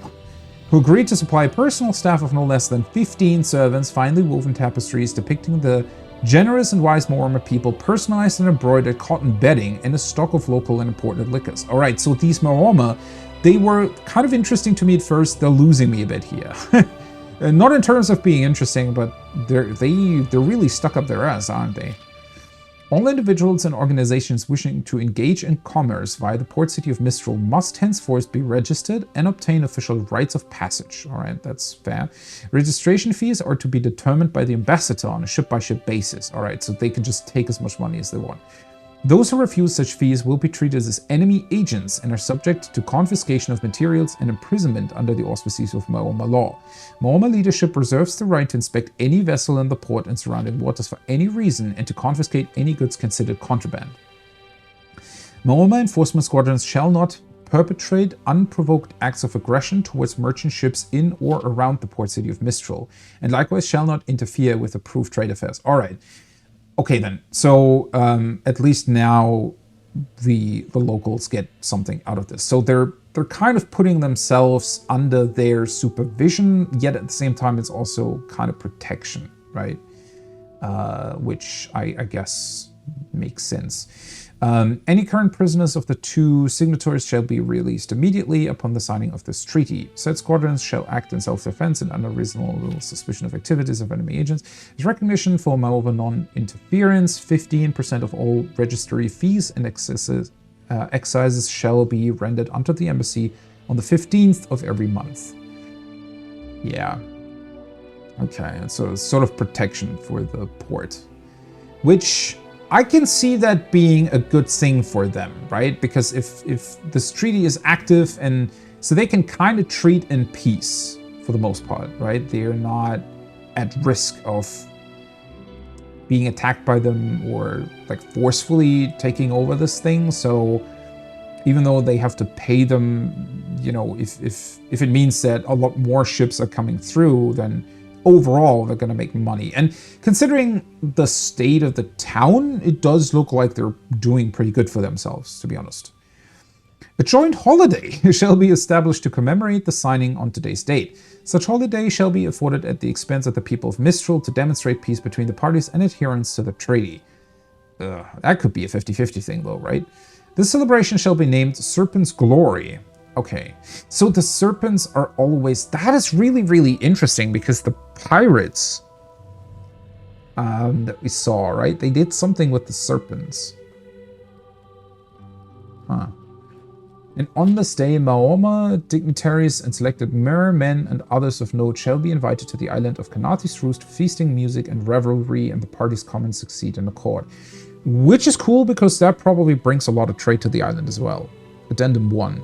Attendance of general festivities during Serpent's Glory is permitted to residents of the port city of Mistral, though feast participation shall be limited to Maoma invitees, the mayor of Kanathi's Roost, and no more than 3 guests selected by the mayor and approved by the ambassador. Well, it's a private party, alright. Foodstuffs shall be prepared by Maoma chefs, music performed by Maoma minstrels, and under no circumstances shall the repugnant dish sugared cuttlefish be served. Okay. Wonder about the history behind that. Article 5. The ambassador and the people of Kanathi's Roost agree to review the terms, negotiate any necessary addenda, and reaffirm their mutual commitment to a lasting and profitable peace on a decennial basis. Okay. So far, so good. I don't really see any sort of thing in there that would in any way help or hinder any other treaties. Another one. Which is a bit weird, right? I kind of expected there to be some sort of weird clause that potentially, you know, might be a point of interest for the Dominion. I don't know.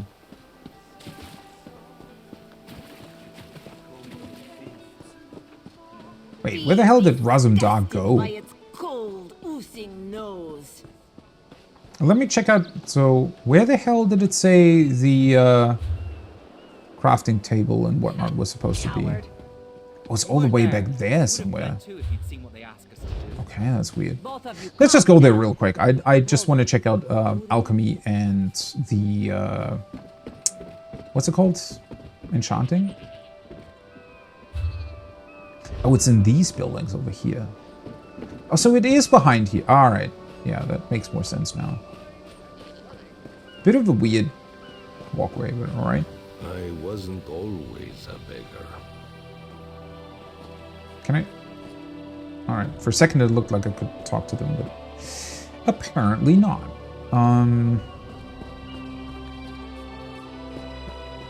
That's a plot.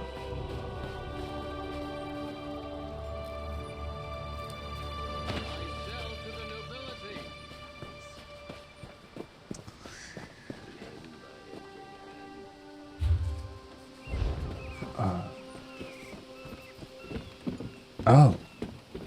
Well, this is built very weirdly, right? You'd assume that there would be a door here, instead of having to go down and then up again. Hello. Enchanting table.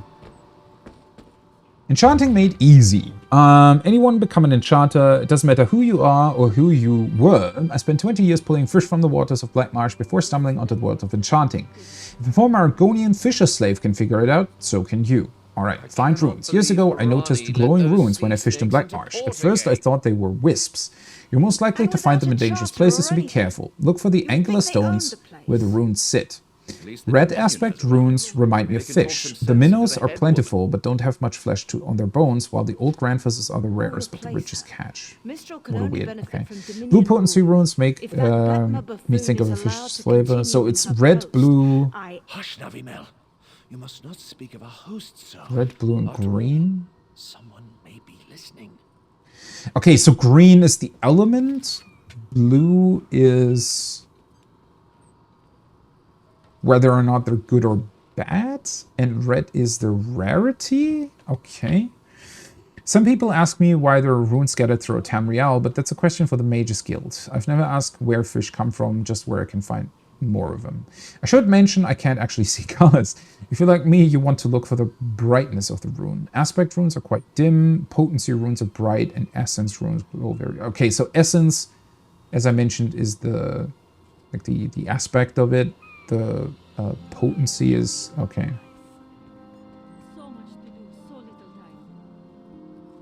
Create enchantment. Once you have one rune each of aspect, potency, and essence, bring them to an enchanting station. Now put the runes together and craft your first enchantment. The best way you learn to fish is by fishing, and the same applies to enchanting. The act of creating an enchantment will reveal the meaning and function of unknown runes. Some will say you must comprehend how the rune resonates with your soul to truly understand it, but that's Mage's Guild talk. You have your first enchantment, now you're ready to enchant your first item. Find the item you want to enchant and apply the enchantment. Easy, no? But of course it's never that easy. Enchantments are very particular. Some are best for weapons, others for armor, and still more bind only to jewelry. Some may require high quality items than what you have on hand. Oh, and if you change your mind later, you can re-enchant an item, but adding a new enchantment will remove the old one. Alright, it's pretty easy though. Serve the right fish for the right occasion. Extracting runes from enchantments. If you have an enchantment you can't use, don't despair. Sell, trade, or gift them to friends who can use them. Of course, you can also extract runes from enchantments at any enchanting station. I call this gutting the fish. This destroys the enchantment in the process, but you'll get one of the runes back that you could use in another enchantment. Alright. Easy enough. Do you have anything to add to that? Pointed metal pieces or iron casings are all well and good, I suppose, for your common adventurer. But understanding the mysteries of enchantments, that is for the refined, well-traveled, and intelligent adventurer. Okay, sounds cool. I don't know. I don't think that, you know, enchanting is that important for lower levels, but still nice to have, I guess. Of course. Enchanting is the art of empowerment. We gather runes found throughout the world and use our special instruments to assemble them into glyphs. These glyphs can be used to magically enhance worn or wielded items. Okay. Not exactly. Runes can be extracted from glyphs you find while adventuring. It's a delicate process, so you'll have to return to one of our workstations to proceed. Note that the glyph will be destroyed in the process. Unfortunate, but necessary. So how do they work? Glyphs are assembled by combining 3 different runes. Potency runes determine the glyph's strength. Aspect affects the glyph's quality. Finally, the essence rune decides the glyph's effect. It's a delicate art best learned by doing. Good luck. That explanation is way shorter and way easier than that weird fish example thing from the book. Still enchant. Holy shit. Okay. You can buy a lot here. Alright, sell the trash real quick.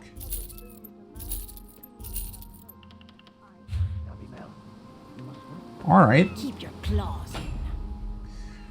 Enchanting. Extraction. Select the glyph from which you extract, blah blah blah. Remember, extraction destroys the glyph. These ones I think I still had, so let's just, you know, extract that.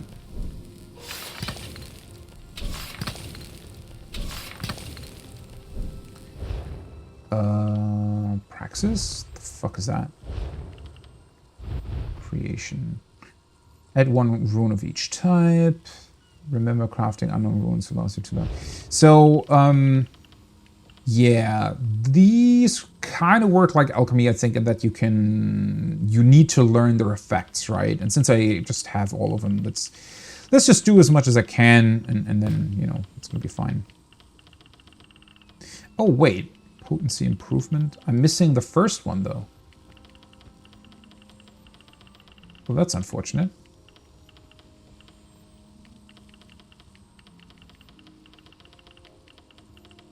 So, cannot do anything right now. Well, it's fine. Let's take a quick look at that skill. Enchanting. Allows the use of Jorah, Parade, Jode, and Notity, Potency, Okay, yeah, so you need to improve these in order to use the better ones.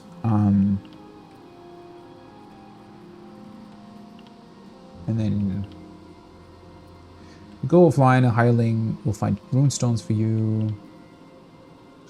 So yeah, pretty much like the other crafting skills.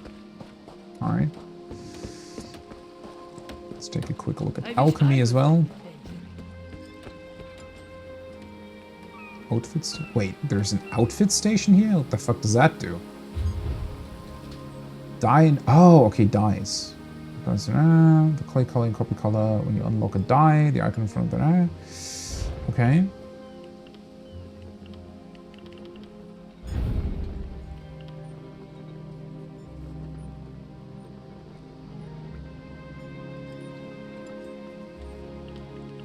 Oh, these aren't... Are these not dyeable, or... Oh, wait.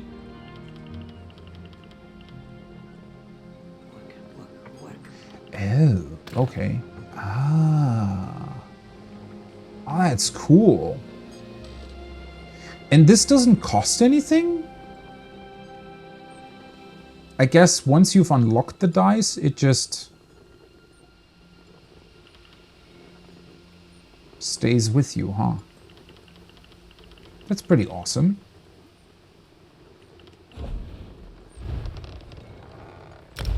I'm not going to do that right now. Costume dyeing is now available. Benefit for as long as you... Wait, okay, you need to be subscribed to do this? Weird. That looks awesome. Alchemy for my apprentice. My dear apprentice, you have destroyed far too many of my alchemical stocks to go unpunished. My own master would never abide such abject incompetence. Can't take instruction, she'd say. Knows in a book, she'd say. Luckily for your prospects, it is far less costly to write the simple manual than replace yet another cask of rare solvent.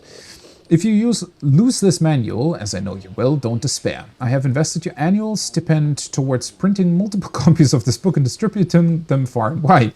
Okay, interesting explanation for why these books are here. In time, every alchemy station in Tamriel shall have one. Step 1. Acquire solvents. You already know that every potion requires a solvent to serve the potion's base. If you ever paid attention to my lessons, you'd know the best solvent is clean water from a natural source. The purity of the water determines the quality of the potion, so the best sources are natural springs. I must once again emphasize the need for fresh sources of water. Remember that incident with the healing draught? You cannot simply dip a flask into a stagnant pond, an ocean cove, or downstream from a tannery. Suppose you could find bottles of clean water about town, but it is best to do the work yourself. Incidentally, your rain barrel solvent will never work. You are to cease your experiments immediately. Acquire reagents. Alchemy is a study of combinations. Where solvents are a potion's base, reagents are the active ingredients.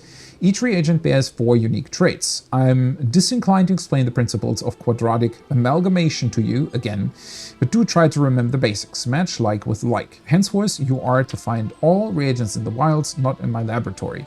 Remember to look for plants and mushrooms only. Under no circumstances should you deviate from this. Squirrel powder was an abomination against the 8th.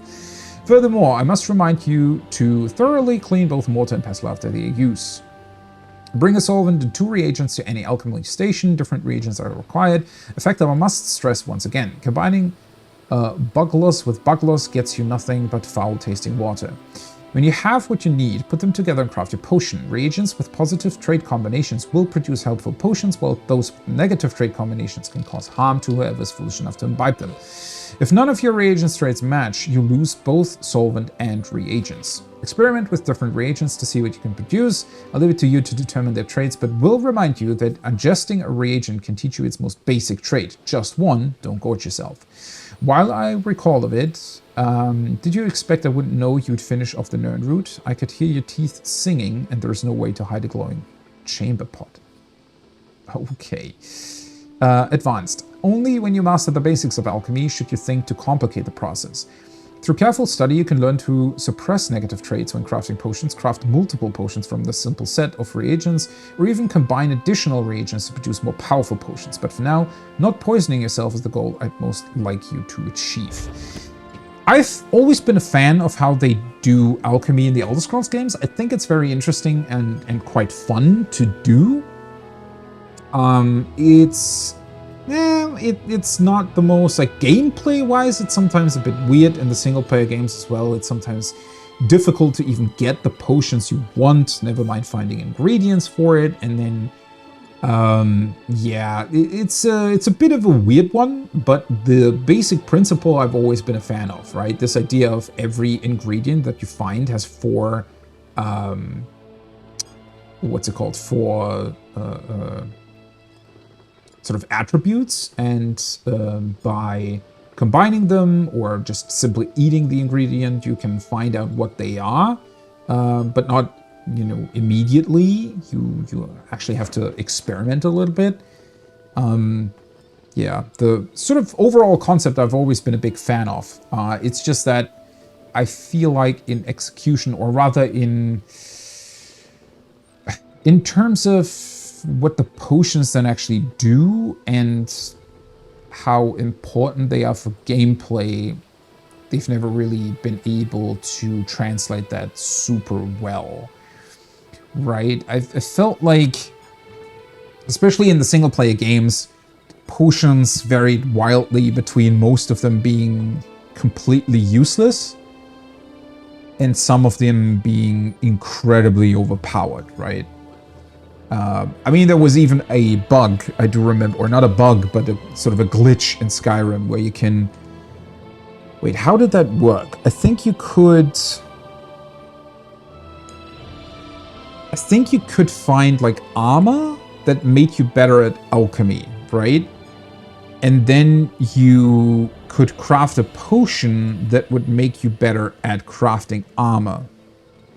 I think it was something like that. So you would use a potion that makes you better at crafting, then craft the armor with the effect of being better at alchemy, and then with that armor go back and craft the same potion but better, right? And as you can like see, it's a cycle, right? So you could do that over and over again, and you could get ridiculous numbers with that, right? And once you had that, obviously you could craft anything else, right? Because you had a potion that would increase your crafting skill by like 200,000% or something, and you know, you could use that and then craft whatever you wanted. So it would basically make you invincible. It was pretty cool.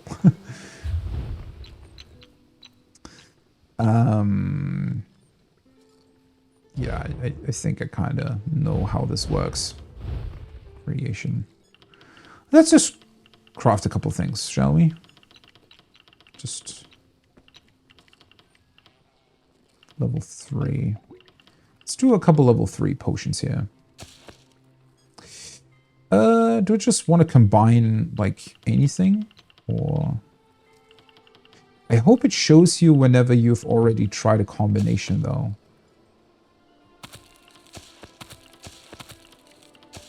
Oh, it shows you will not react. A potion with unknown effects.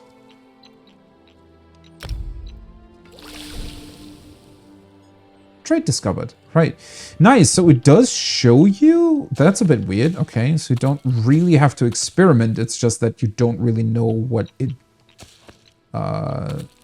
will be.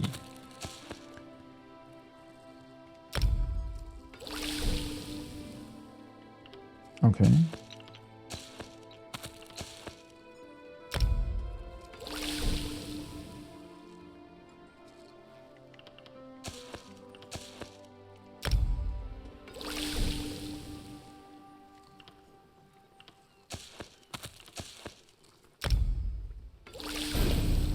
Pretty awesome. Level 4. Achievement unlocked. Nice.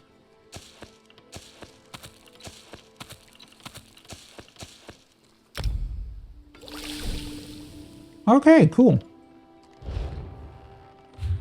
Did a bunch of alchemy. Let's see. Alchemy level 4.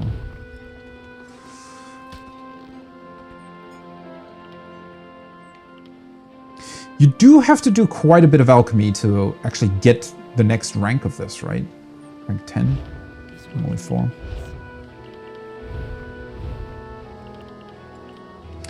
Well, fuck. What am I gonna do with this? Shit. Restore health immediately. Increase the cost of stamina abilities.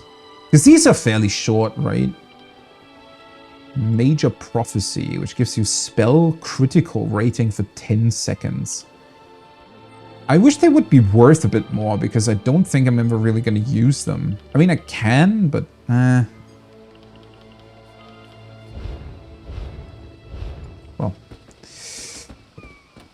But at least now I've done a bit here. Because I don't think that we'll really encounter difficult enemies for a long while, right? So, using these potions, probably not super important. Did the beggar just sneak? Did he steal something? Oh, that would be awesome. Oh, by the way, where was the... She agreed, thank you, bow. I need like an emote that I can do because I want to take a very short break. I don't want to just stand around. Ceremonial, cheers, food and drink, give directions, physical. Poses and fidgets, dust off, crack knuckles, breathless, idle casual, idle heroic, idle royalty, idle angry, idle. Let's assign idle casual to, I don't know, this slot. Who the hell are you?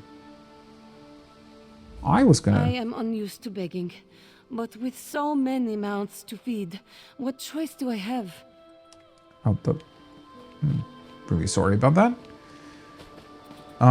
Okay, what? Oh, oops. Yeah, accessing this is really weird, but... Wait, does it even do anything? Let me try that again.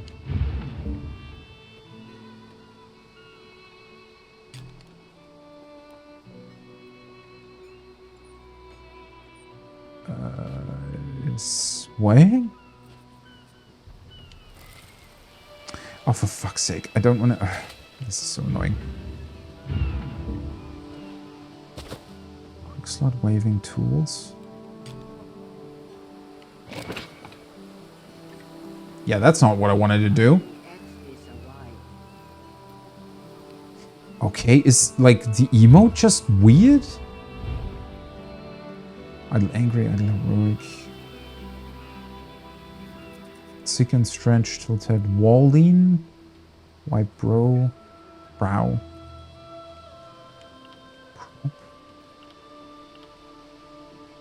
Read book, read letter, set fire with torch, shovel, sit chair. Right, water bucket, twiddle.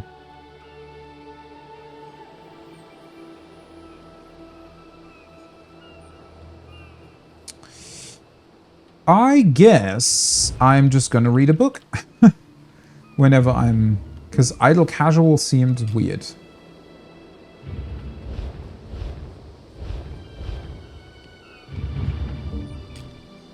Yeah, that looks better.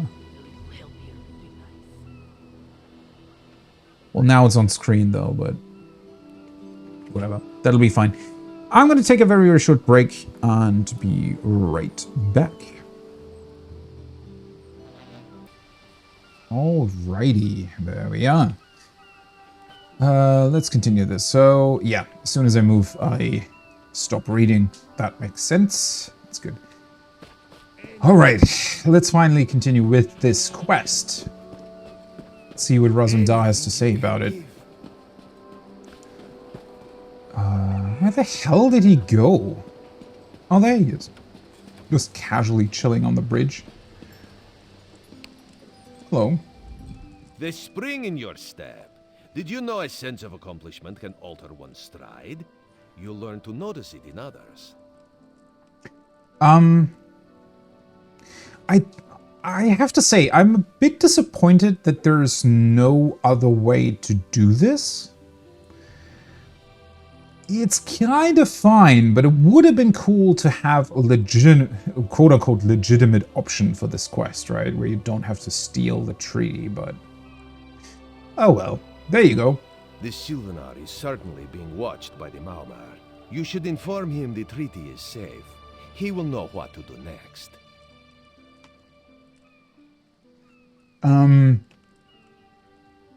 Yeah, because...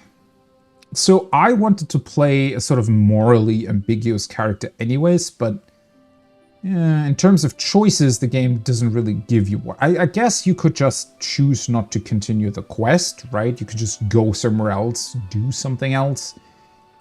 Okay. I'll tell him. The Sylvanar and the Green Lady are being put up in the Armorer's home. This one recommends you knock before entering. Green Lady gets jumpy at silent approach. Okay. It's not because they're doing something together, right? Do you think having the treaty will help? Yeah, to be quite honest, I just... From reading through it, I failed to see how it's really going to help us. Like, it's not really going to change any negotiating position, right? At a quick glance, there are holes in the treaty. When the Sylvanar worries at them, he'll tear a hole in the Malmer's side. The treaty, of course. Not Ambassador Ulandil, though that would be funny. Okay, I didn't really... I mean, it's a pretty basic treaty, right? It's not like it got holes in that sense. I mean... It can certainly be renegotiated. I get the sense that the Maoma... Well, obviously they don't want to lose influence here, right? I get that, but...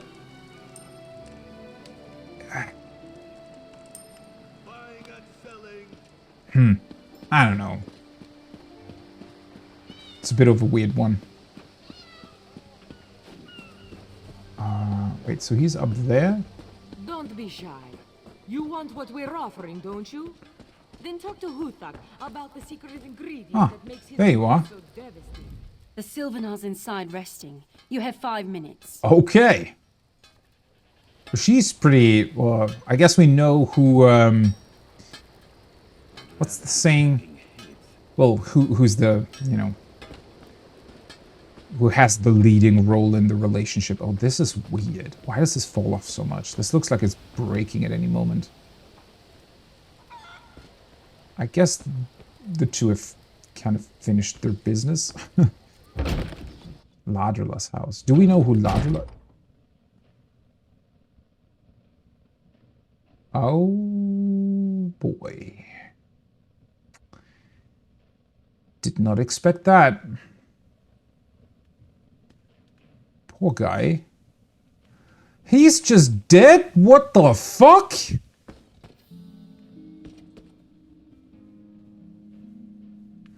Wait, doesn't that make her the prime suspect, though?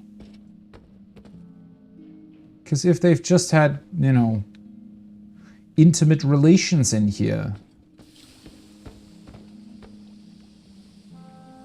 What does that sound? How would she have not known? Unless he was poisoned or something? I liked him! A strange aura surrounds the Sylvanar's corpse. His body is warm to the touch. A faint smell of sulfur permeates the room. Time for you to leave. What? No! No! Oh, I was going to say time for you to leave. That was a weird... So she, I assume, didn't really have any idea? You found him like this? What did you see? Answer me! You were just out the door. He was dead when I arrived. Then you know nothing. 1,000 curses on this wretched island. They've taken my beloved. They must have been incredibly sneaky about that if it could just happen like that. Why didn't you just stay in the house? Well, who would want him dead? That is a good question, though, because...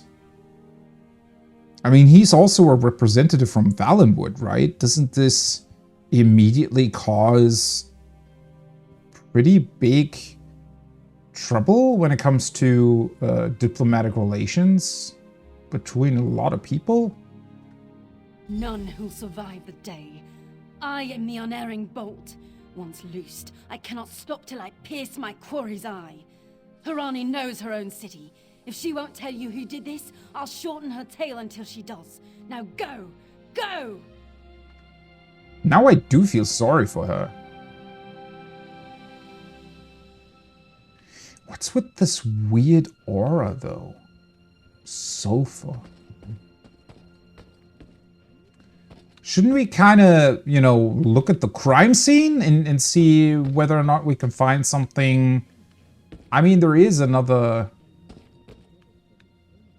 door. It had to happen sooner or later. The crossed tree never falls, or so they say. So somebody snuck up the balcony? Isn't that incredibly unlikely considering, I mean, it's out in the open, right? How would anybody... You worry for nothing, little one. Their roots have grown for many years. I mean, there are these weird ropes up there that look like they've been cut, but still, I mean, it's not exactly easy to sneak into this house, you'd think. I mean, somebody could have come from the roof through the window or something, but I mean, look at this. And she was sitting there, right? The only staircase that leads up to it. What the fuck? Well, tensions and stakes definitely rose a lot very, very quickly. These horrible monsters roam the streets at night and prey upon the unwary. My own father, divine save his soul, was torn to pieces by just such a pack. Well, let's see what the people say, huh?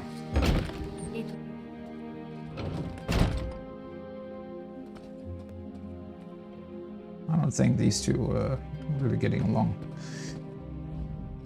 Not again. Please. I understand what the Sylvanar desires, but I already told you. We cannot provide him with our copy of the treaty. Yeah, it's a bit too late for that, I'm afraid. Did? But he was just here. What happened?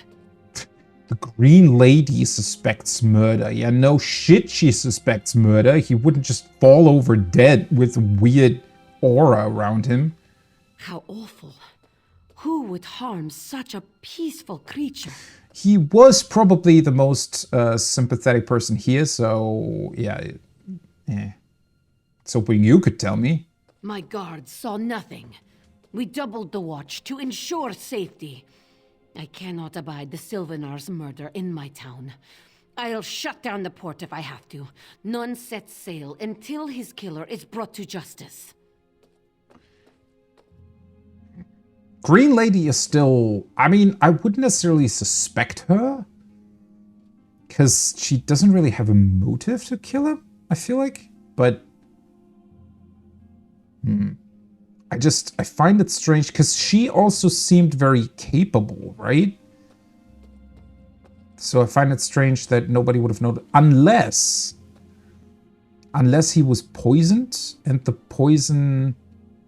That maybe something in his room, like, activated the poison or something like that, right? So maybe whoever murdered him wasn't even present. I feel like that's way more likely. Anyways, could I help? Of course. I hereby declare you a deputy of the Mistral Guard. No door shall be barred to you. That's the only thing. I mean, I get it, right? You're the main character, or, well, if not the main character, but you're an important character. You're the one, you know, that wants to play this and do these quests and stuff. But the fact that they are always just, oh yeah, you're a completely random person that just arrived here, but sure, go help us, and also you have all the freedom you want. I feel like that could be written better, right? I don't know. It's difficult because I could also recognize that a situation like in 14, so in Final Fantasy 14, right? Fairly early on at this point, like during A Realm Reborn, you become like a very, very influential person, right? And everybody sort of knows you, everybody recognizes you because you are the one that's constantly, like, you are one of the strongest people in the world, right? And whatever you do, people know about it fairly early on. So there are a couple of setbacks here and there, and obviously whenever you arrive at a new location, it gets treated as if not everybody knows about you, or at least as if, you know, they're not quite aware of who you are. And they did a very clever twist, obviously, in Shadowbringers, where since you were on a completely different plane of existence, more or less, that sort of problem went away for a bit, but it's still, like, it gives them an excuse for you to be the one who's helping everybody, which is good, right? Because the quests then don't really have to explain why people are asking you for help, or why you're allowed to do things that other people might be, you know, wouldn't be allowed to, especially if people don't really know them personally. But at the same time, it also creates this awkward thing where, well, you're like the superhero, right? And then doing menial tasks as well. This is, funnily enough, the opposite problem, right? Of these people don't know you, but still they're still letting you in and you know, giving you access to actually help them. Yeah, it's a difficult thing because I also recognize that it would be like if they had to give a reason for that every single time, I feel like that would become stale quite quickly as well, right? Because every time you went somewhere new, they then would have to give a reason for why you're allowed in. And vice versa, if they had two different options, like, I guess what you could do is you could assign some sort of renown to your character, where depending on how well known you are, sort of I mean, a couple of games do that, like Fallout 3, I think, for example. You have like I don't know what it was called, but depending on your actions, you could be regarded as a good person or a bad person, right? And I think it influenced some quests here or there, but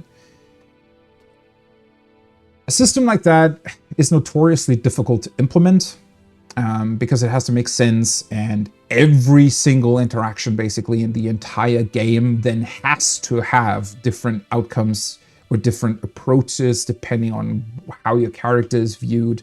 And implementing that in an MMO of all things would be even more difficult, right? So I absolutely don't mind that it's, you know, that it works like this.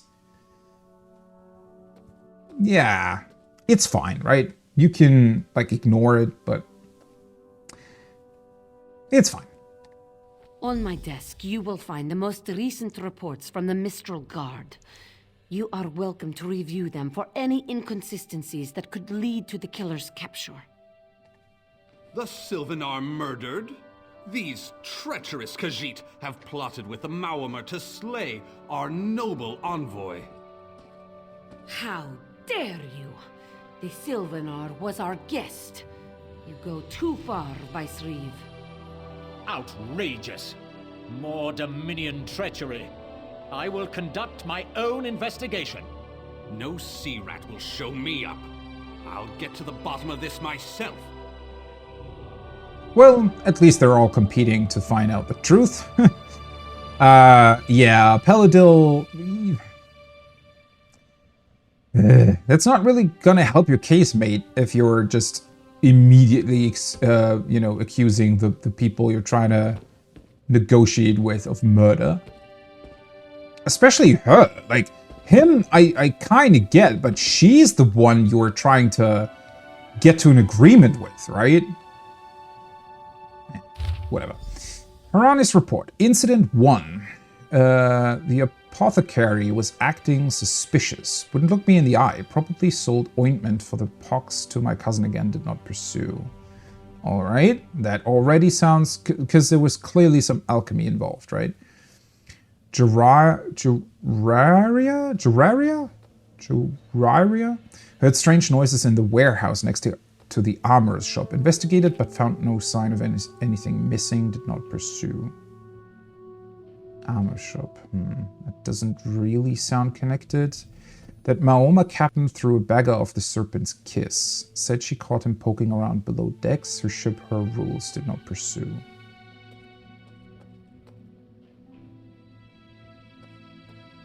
What's the Serpent's Kiss? Like, who does that ship belong to?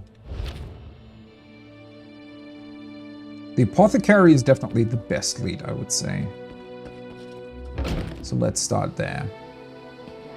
I love how I originally wanted to find like a book and I need to investigate some sort of temple, but now I'm just completely sidetracked by this. I mean, this clearly feels like the way more important business, but yeah. Interesting. Who the hell are you? You look suspicious. This guy does too.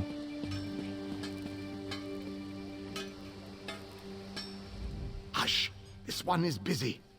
Can you not feel the skooma flowing through the streets? If you cannot, listen. It is all around us. What the fuck is wrong with you? Yeah, he's suspicious. Arrest him. I mean, he's definitely taking drugs, so yeah. You should probably do that either way. Take pride in your work, I always say.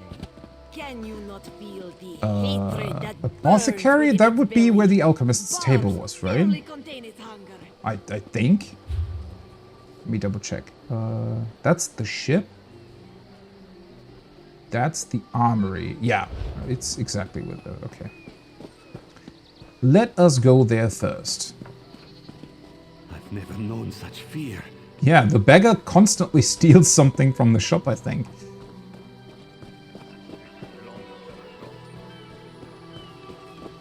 Have you seen anything? Chicken thief. What do you think goes on inside these buildings? Why live inside at all, when Mistral is so beautiful? Alright, fair point.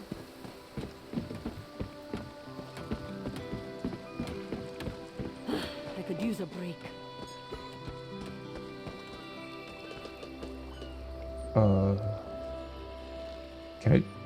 Can I just examine this without asking her first?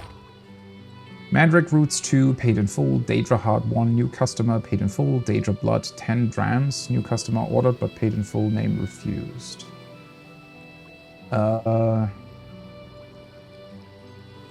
Okay, yeah, once again, they're kind of skipping the part where you ask or where you tell them, hey, by the way, I'm the investigator, you know, let me look into this stuff. Which is fine, right? It like shortens the process, makes the quest a bit... It makes them less immersive, I would say. I don't know. It's a tough call, right? Considering the sheer size of an MMO like this.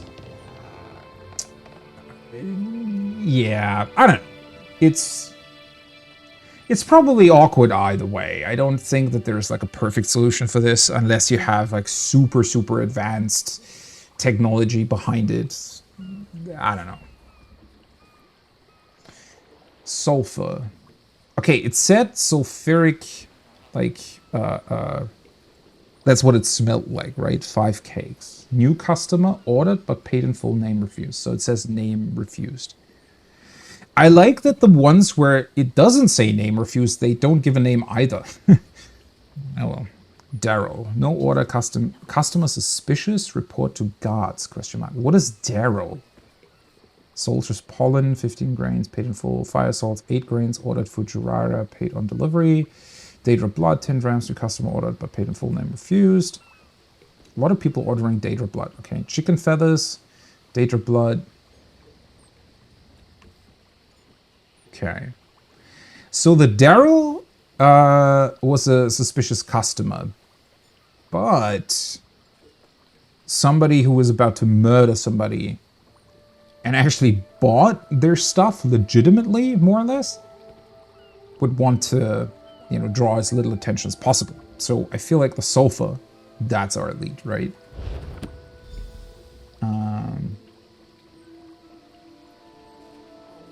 Okay, there's nothing more we can get from this. I love mixing different reagents, trying different things. Mind you, I've singed my fur a time or two with some unexpected results, but alchemy is for the adventurous, I always say.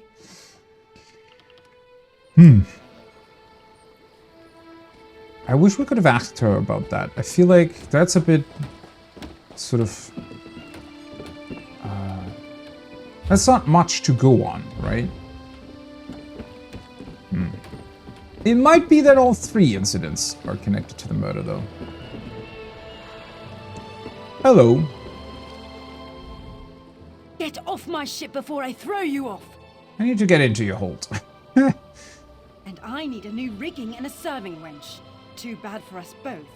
Now get off my deck before I throw you off. I'm Harani's deputy. You will let me below decks. Why didn't you say so? You're a deputy of the guard?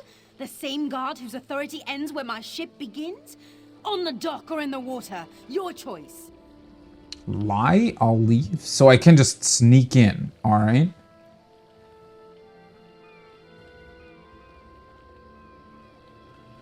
Huh. Well, it didn't... What did it say in the investigation thing that she did?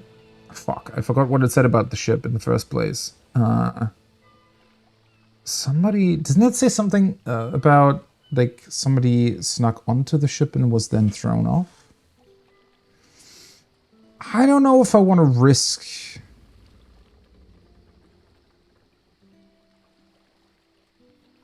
Well, then again...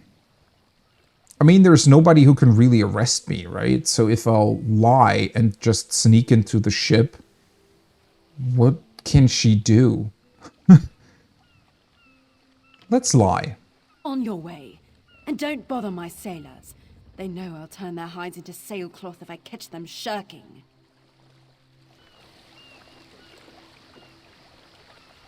Find a way into the Serpent's Kiss. Can I not just go in? That would be here, correct? She doesn't... I feel like she doesn't really mind.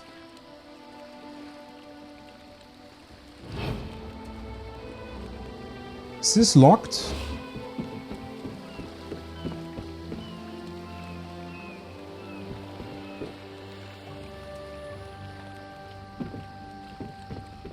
You think they have a key?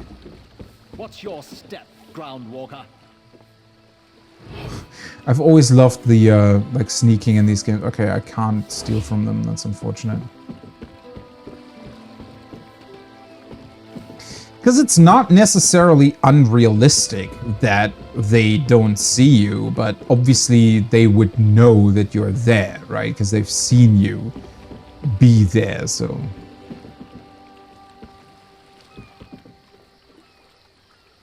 Somebody's sleeping here.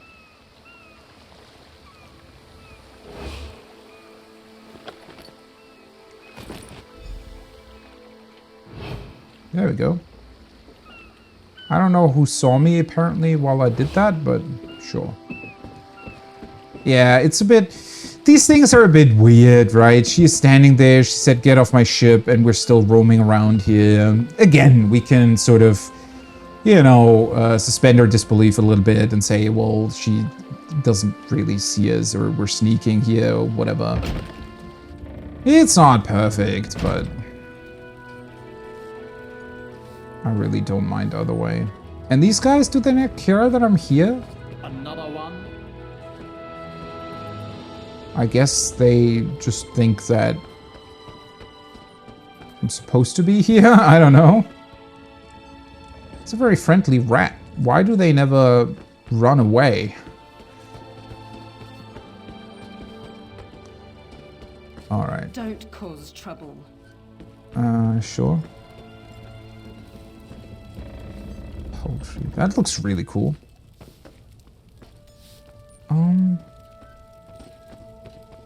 Well, where would I find a hint at all?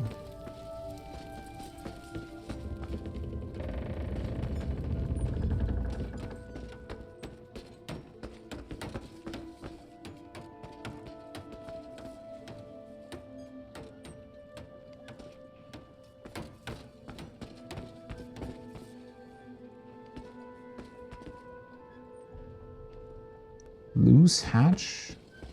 Is this where they smuggled stuff? crate of Sea Viper paraphernalia. The small crate contains Sea Viper uniforms and flags, proving a direct connection between the Maoma embassy and the Sea Vipers. Yeah, that's not exactly what we were looking for, but definitely confirms my suspicions. Watch your step, ground walker. Because the whole deal, like the whole thing was weird from the beginning, right? That the Dominion ships would be in a shipwreck because of a big storm that apparently was summoned up by the by these pirates. So now that makes more sense. So the pirates have always been kind of a subsection of the Maoma, and they're probably either they're controlling them somehow, or they're just, I don't know, working together, or have always been working together for a long time. Makes sense, yeah. So they probably wanted... Well, that's the question. Did they want to harm the Dominion fleet? Did they just want to stop them for some reason?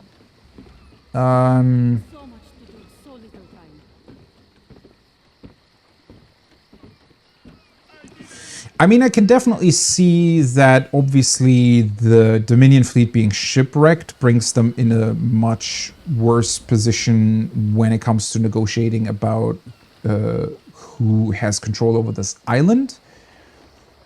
But it doesn't make them go away, unless maybe the original plan was to actually kill all of them during the storm. I don't really... What the hell is going on here?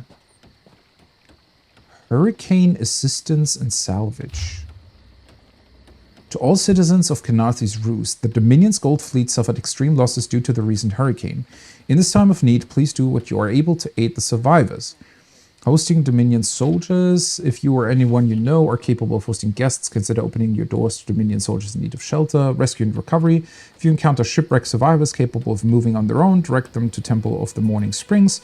If trapped beneath wreckage or suffering from grievous wounds, alert any Dominion officer to assist. Salvage prohibition. Stripping fallen Dominion soldiers of armor or weaponry will be considered a hostile act. Report any such activity to Dominion officers. Your cooperation is appreciated in this trying time.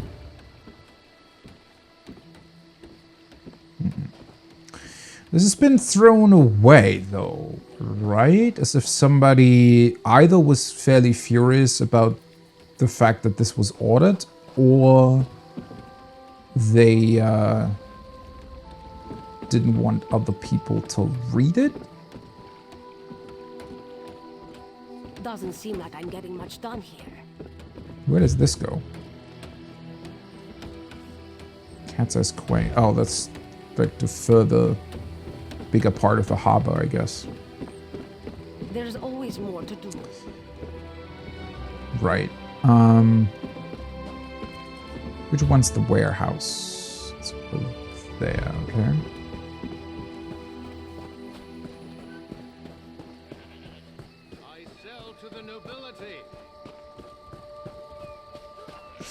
So I wonder if the Maoma, I guess that's also why they didn't really want to show the treaty. They must have then been pretty unhappy with the Khajiit, right? So the Khajiit, I suspect, were just in general fairly helpful to the people that got shipwrecked.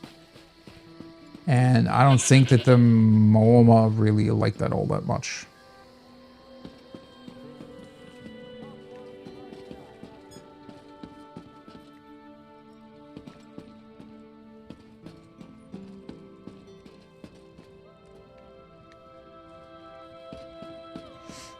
Oh, there we go. Hiding spot? Yeah.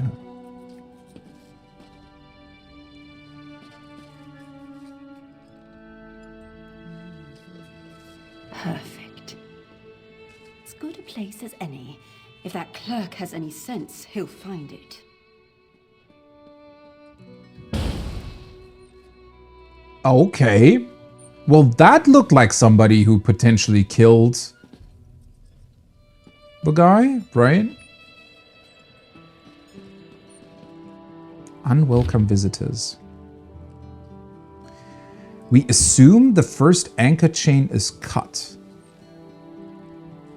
Apply pressure to Mother Tiger to denounce the unwelcome visitors.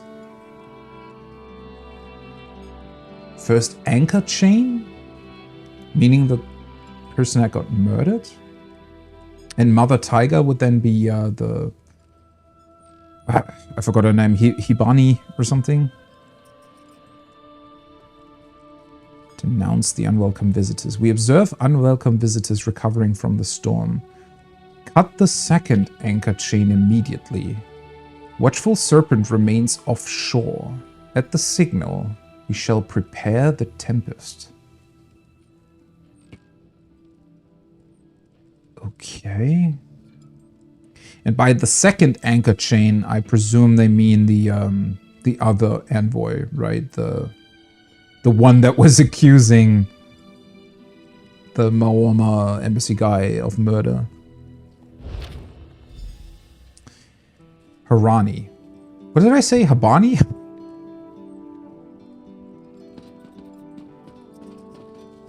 Okay. Well, this is getting interesting.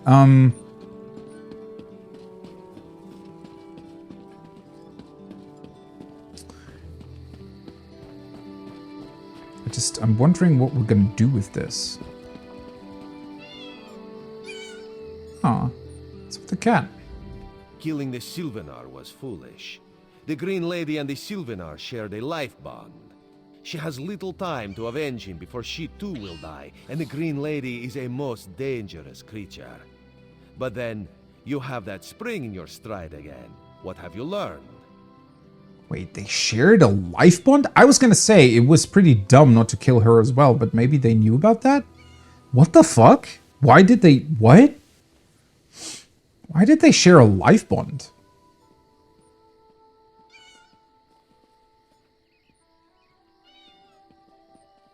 And what is this answer? Nothing that leads to the Sylvanas killer. We literally probably saw the person who killed him, I would assume. The Maumar planned something, but what? Wait. The apothecary sold Daedra blood in these specific amounts? That would explain the strange liquid upon the...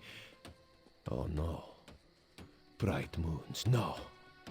Oh, I didn't even think about the Daedra blood. I mean, I did notice that there were 3 similar requests, and it was a new customer every time, according to the book anyways.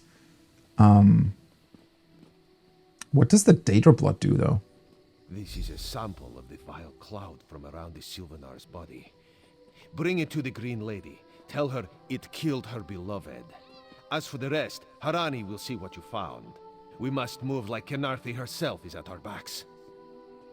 I feel like this is going to get really, really difficult, considering that... well, if the Maorma are in fact behind it, there's a lot of them here, right?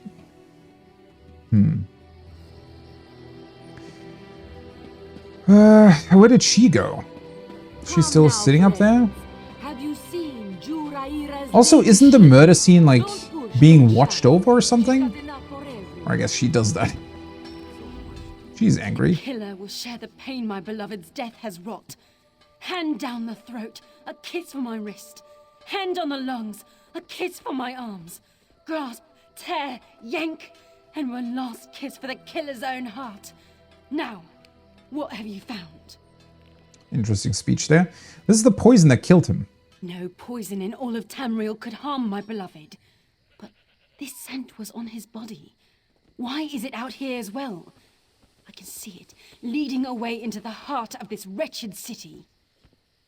What? I didn't notice the scent. I did, though. It literally said so. That it was... there was a sulfuric scent on him. What? You're blind to it. Easily remedied. Follow if you can. Some of these options... I've noticed this a couple of times now, that the options are weirdly written. Same with the... like, when it just went to the Khajiit. The option said something about, yeah, nothing about the murder. Even though we found specifically things about the murder. What? Ah, well. It's not a big deal because, like, it still progresses the quest normally, but it's just weird. Oh, okay. Did she conjure that specifically so that I could follow her? Oh boy, that's fast.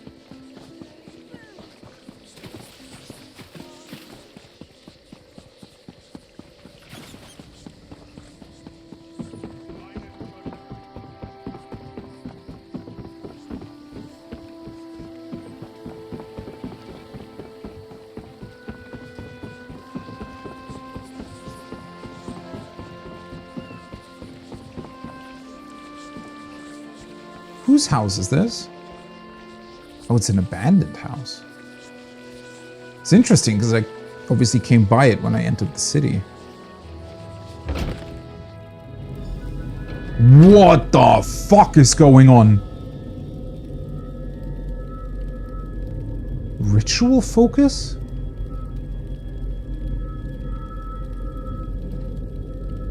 Destroy? What?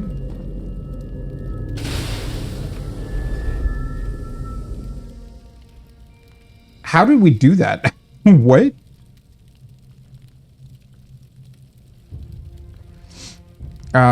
Was she the one I witnessed in the warehouse? Covered my tracks. Couldn't have found me.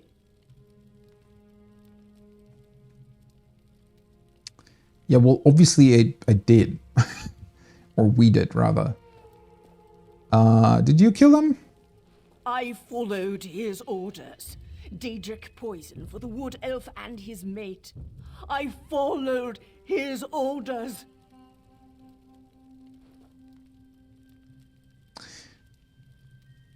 That's... I thought that she was an actual assassin. This makes it seem as if she's, well, kind of been pushed or forced into this? Whose orders? Ulandil. He said they could stop the Tempest. Had to be removed. The fuck is the Tempest then? Okay, this sounds like they have some sort of other big plan going on that the Dominion would interfere with.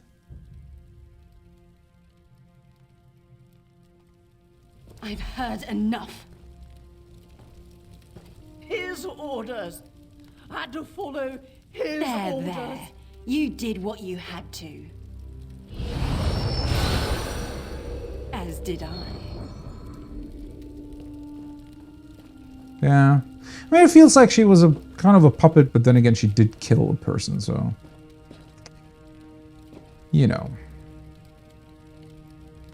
Namo's journal? Siriarel?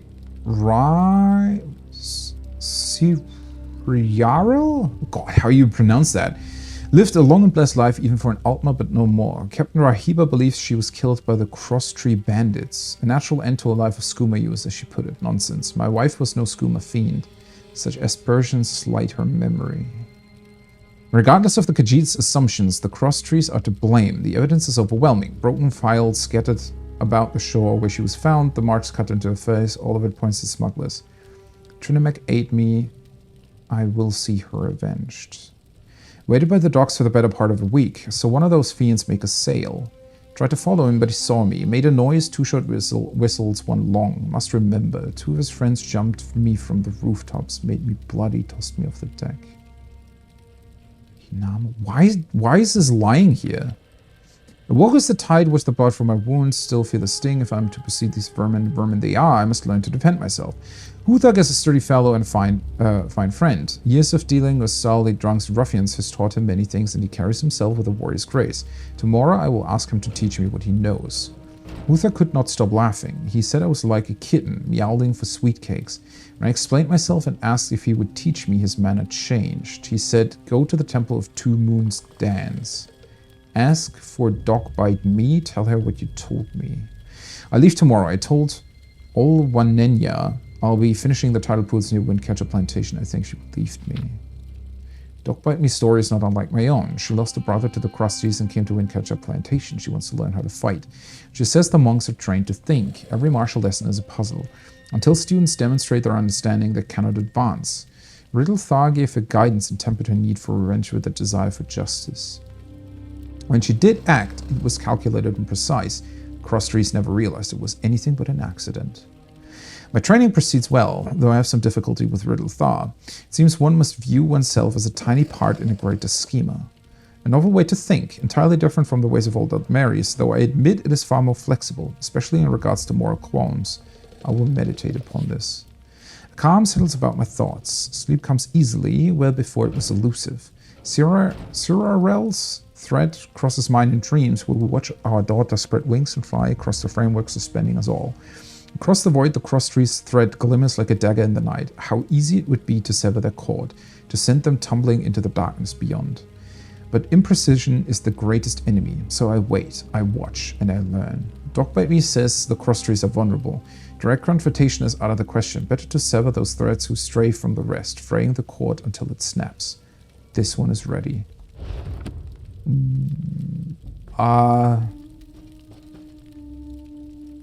What did I just read? I feel like I'm completely missing what that was connected to. And why does everybody have this book? Hey, a blueprint. Redguard bed wide. Ooh, can I just learn that? How does that work? I think so, right?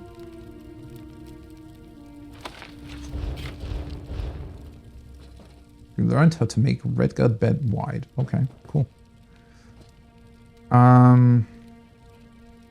Oh, can I take the bread? Yeah. Yeast.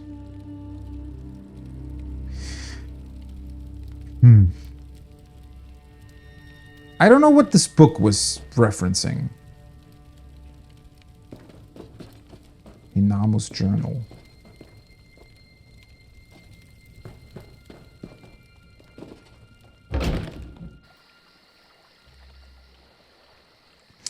And honestly, I'm not entirely sure if it's a bright idea to confront Ulondil directly about this.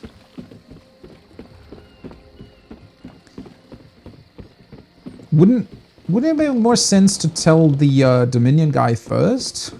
So that we can prepare some sort of, I don't know. Honest merchant, trust this one. And there he is. Wait, was that her? Your friend Razumdar showed me what you found, but the treaty binds me. Unless the ambassador himself was involved, I am powerless. Wait, did the treaty contain anything about that it is void whenever the Mooma do something? I don't think it contained anything to that matter, right? Or maybe it did and I forgot? Because I was kind of looking specifically for that. I mean, obviously a treaty like this...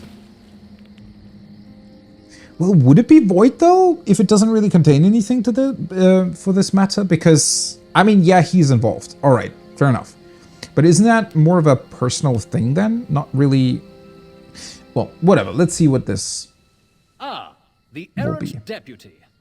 I was just informing headwoman Harani of her apothecary's connections to the High Elves of Somerset Isle. Once the torture begins, we'll learn why the Dominion killed their own diplomat. Aha! So they came prepared, huh? Yeah, he looks very confident, doesn't he?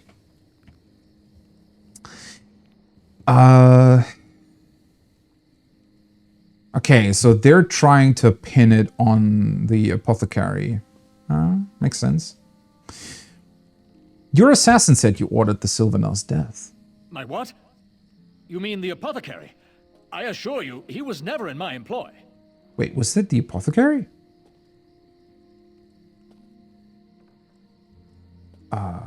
Your assassin bought Daedric blood from the apothecary and used it to kill the Sylvanar.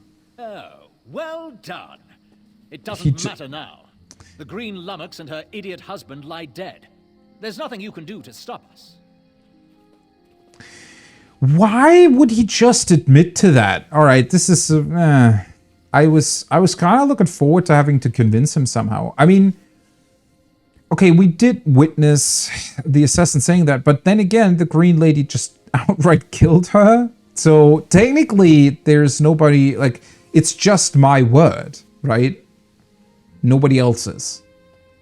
Aside from the Green Lady, but she's, you know, what's the word? Like, she's obviously, it's about her husband, so. Anyways, the Green Lady isn't dead. You're lying. She must be dead, or else she'd have come for me. She's coming for me, isn't she? I'm a duly appointed ambassador of the Maoma people. The grounds of the embassy are sacrosanct, according to our treaty. She's just gonna rock up and kill him? What a weird thing. This is a bit too quick in my... well... Tempest is coming. Oh, he just cannot stop it. Nopes out. Sea rat coward! I'll have your head for this! I have his scent, and soon his heart. Stop! All of you! This madness ends now. That was that was pretty funny. She just comes running past. I have his scent. I'm gonna kill him. Yeah, that was a bit of a weird interaction. I mean, I don't mind. I expected that it would end with us, you know, convincing everybody that the ambassador is, you know, the murderer, but that was just weird because he just like outright admits it after like 2 sentences, right? And then he also, yeah, that was a weird interaction. This is madness.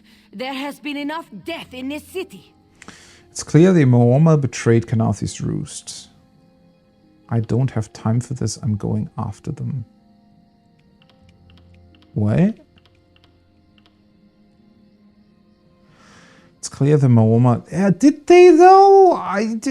That's the weird part about it, right? With the treaty as well.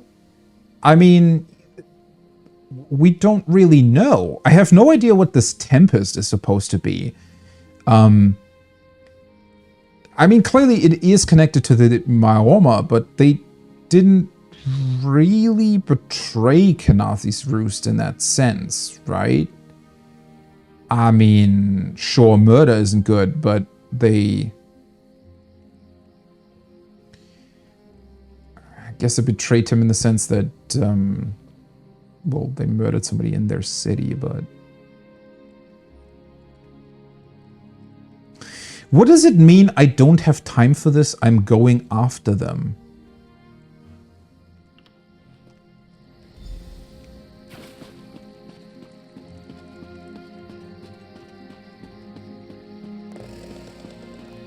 Huh. Some of the interactions and sort of dialogue choices are definitely strange.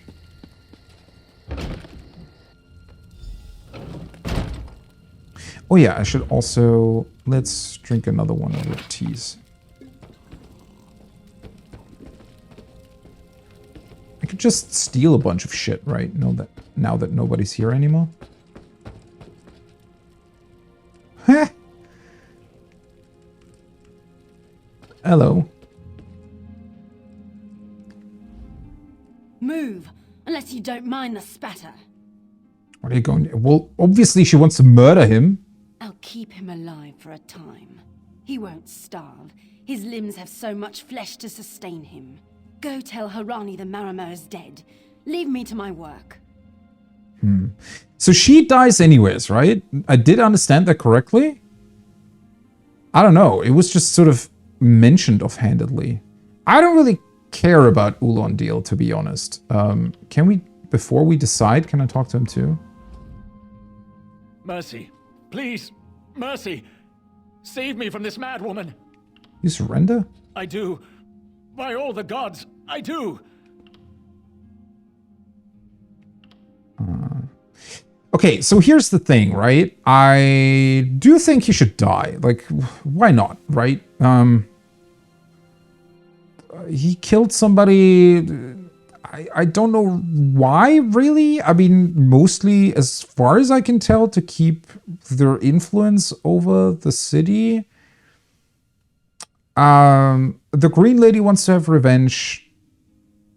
You know, from the few moments that we've seen her, she, I think, really cared about her husband, and she might die either way, so you get what you deserve.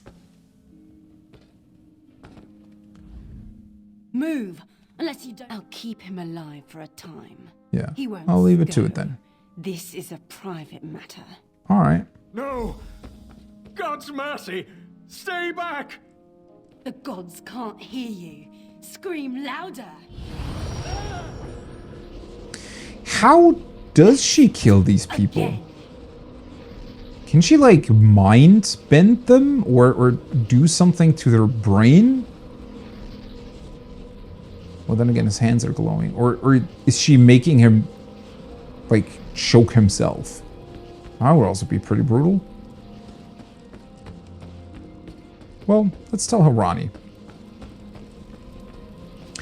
He's just one of them, though, right? I wonder what that means for the rest of the Mooma. Where is former Ambassador Ulandil? Left him with the Green Lady. Another honored enemy we must send to the Temple of the Morning Springs. Too many today. No matter.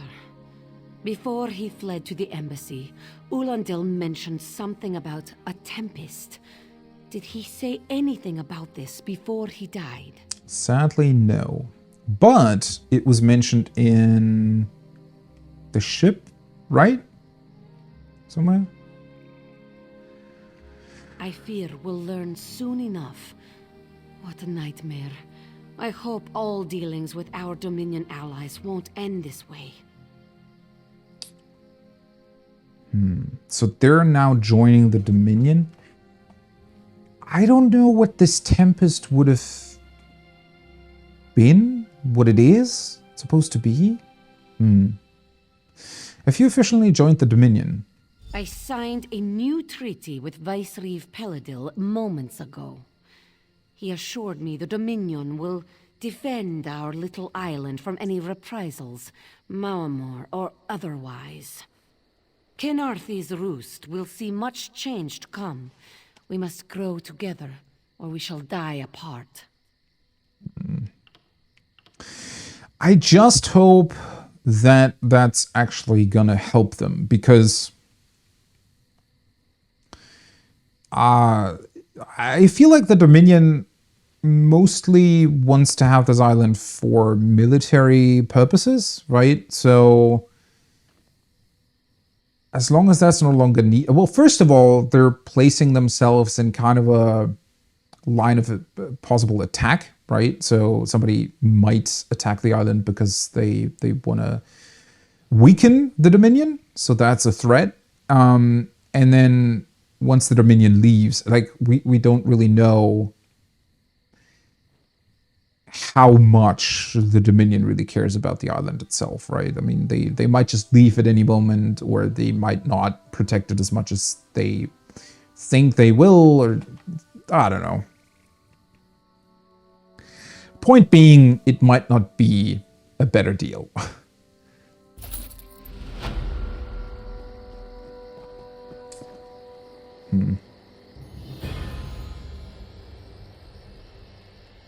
You've removed the Mooma threat and united the town. I don't... Honestly, wouldn't have described it like that.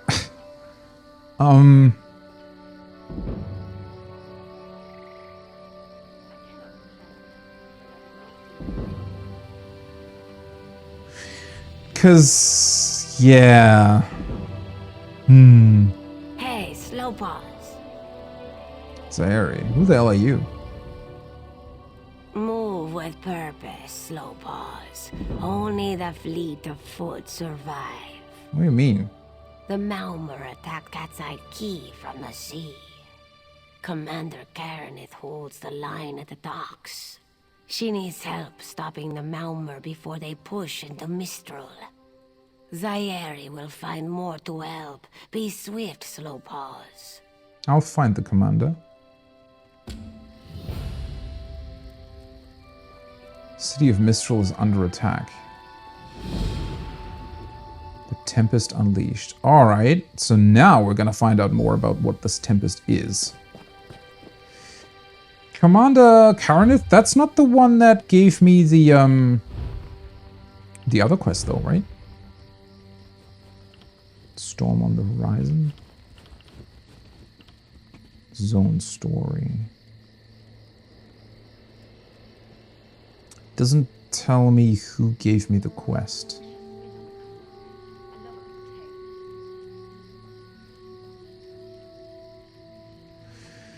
I mean, at this point, it feels fairly likely that the other things that were going on, or rather whatever's going on in that temple, might also be connected to the Tempest and whatever they're trying to do here, right? Okay, Soul Trap can be morphed. Obviously, that needs a skill point. And Render Flesh can also be morphed.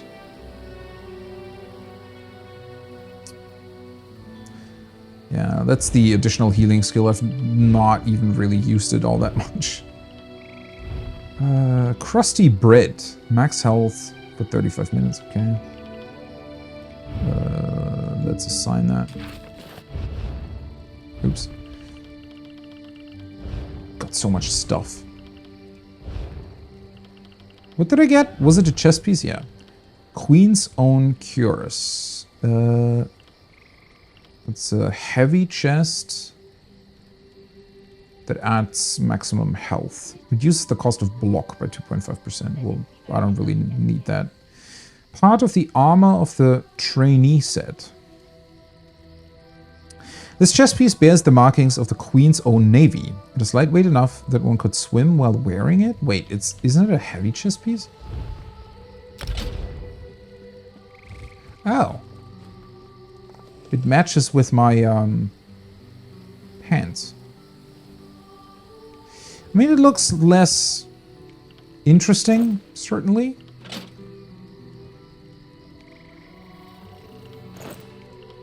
Bit more worn down and everything, but yeah, let's keep it for now.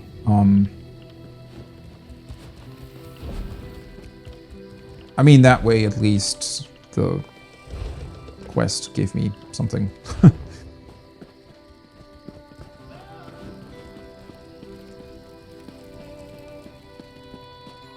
Okay, let's see here. I feel like I want to take a bit of a lunch break at this point. I'm thinking about whether or not I should stop here for today.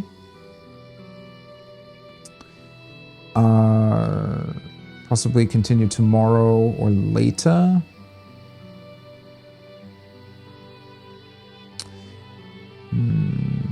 Yeah, I feel like that makes more sense instead of, you know, taking a long lunch break, because I don't know how much longer I would then still be able to play. So even though obviously this is a bit of a thing that we should, you know, help with right away if the harbor's being attacked by this Tempest, whatever it is, I think I'm going to do that next time, and we'll see what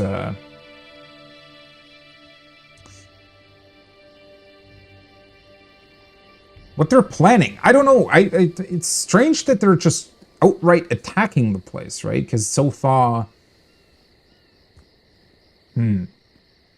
they had control of it anyways.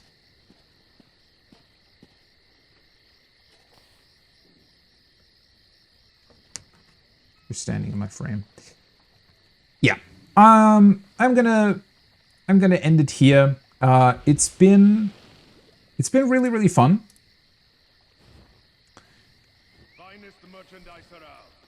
Right, finest merchandise around. I do struggle with the game a little bit. I think that it's a lot of fun. It's really, really cool and unique. It's almost kind of weird that it's an MMO, but pretty cool at the same time. It's just this idea of questing in a world that is sort of this permanent thing, right? Where other people are, where there's guild vendors and everything, even though technically you don't really interact that much with other people compared to other MMOs, and it's, you know, a very single player experience for the most part. Something about the idea that it is this bigger world, like this permanent world that you're inhabiting here, just makes it feel pretty cool. That being said, I'm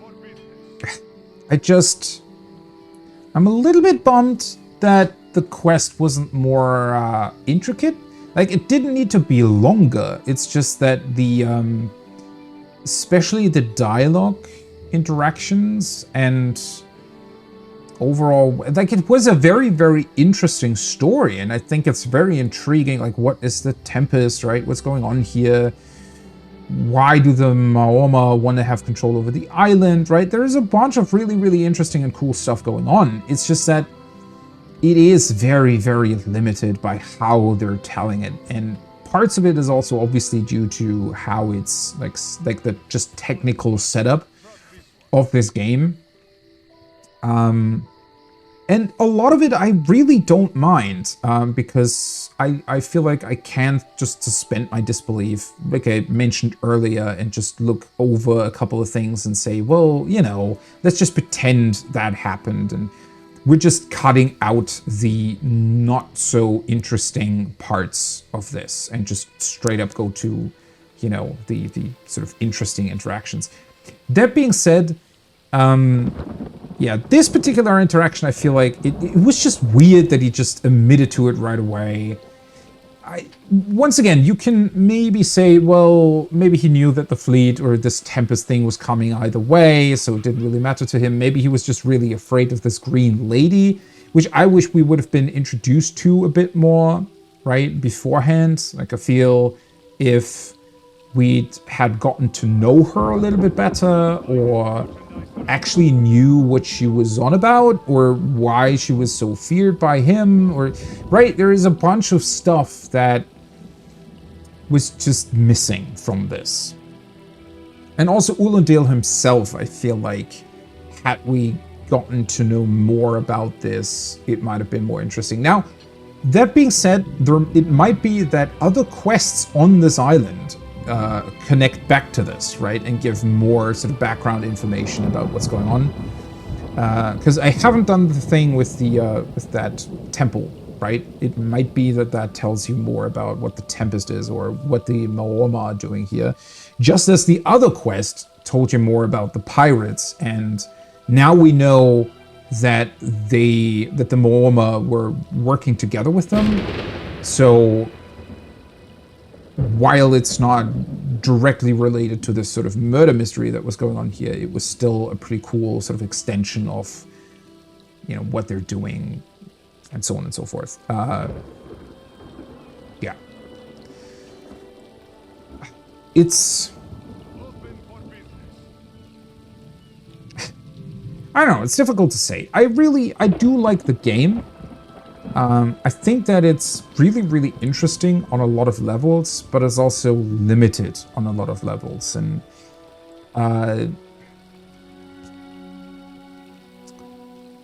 yeah. But I also recognize that it would be very, very difficult to do this in any other or different way. I guess the only thing that I would wish for is more involved dialogue trees. And then again, this, I think... this is also one of the original parts of the game, right? I'm pretty sure that this is the first, the beginning stories of the three, like, pacts, right? In this case, the Eldmeri Dominion, I think we're there from the beginning, so maybe they improved their storytelling over time as well, and this is just, you know, their first attempts at this. I mean, this is good. Again, it's very intriguing, it's very interesting. It's just that I think you have to put a lot of your own imagination into it to really make it interesting for yourself, right? The game doesn't give you that much in terms of interesting character interactions or, you know, well, whatever. That being said, that's it for now. I might stream this a bit later. I need to do a couple of things in Final Fantasy XIV, so I'm not sure. Otherwise, I will be probably come back to it tomorrow. It's been a fun time, and I'm really looking forward to fending off whatever attack is going on the harbor. Until then, have a wonderful rest of your day, evening, morning, wherever you are. Until next time. Bye-bye.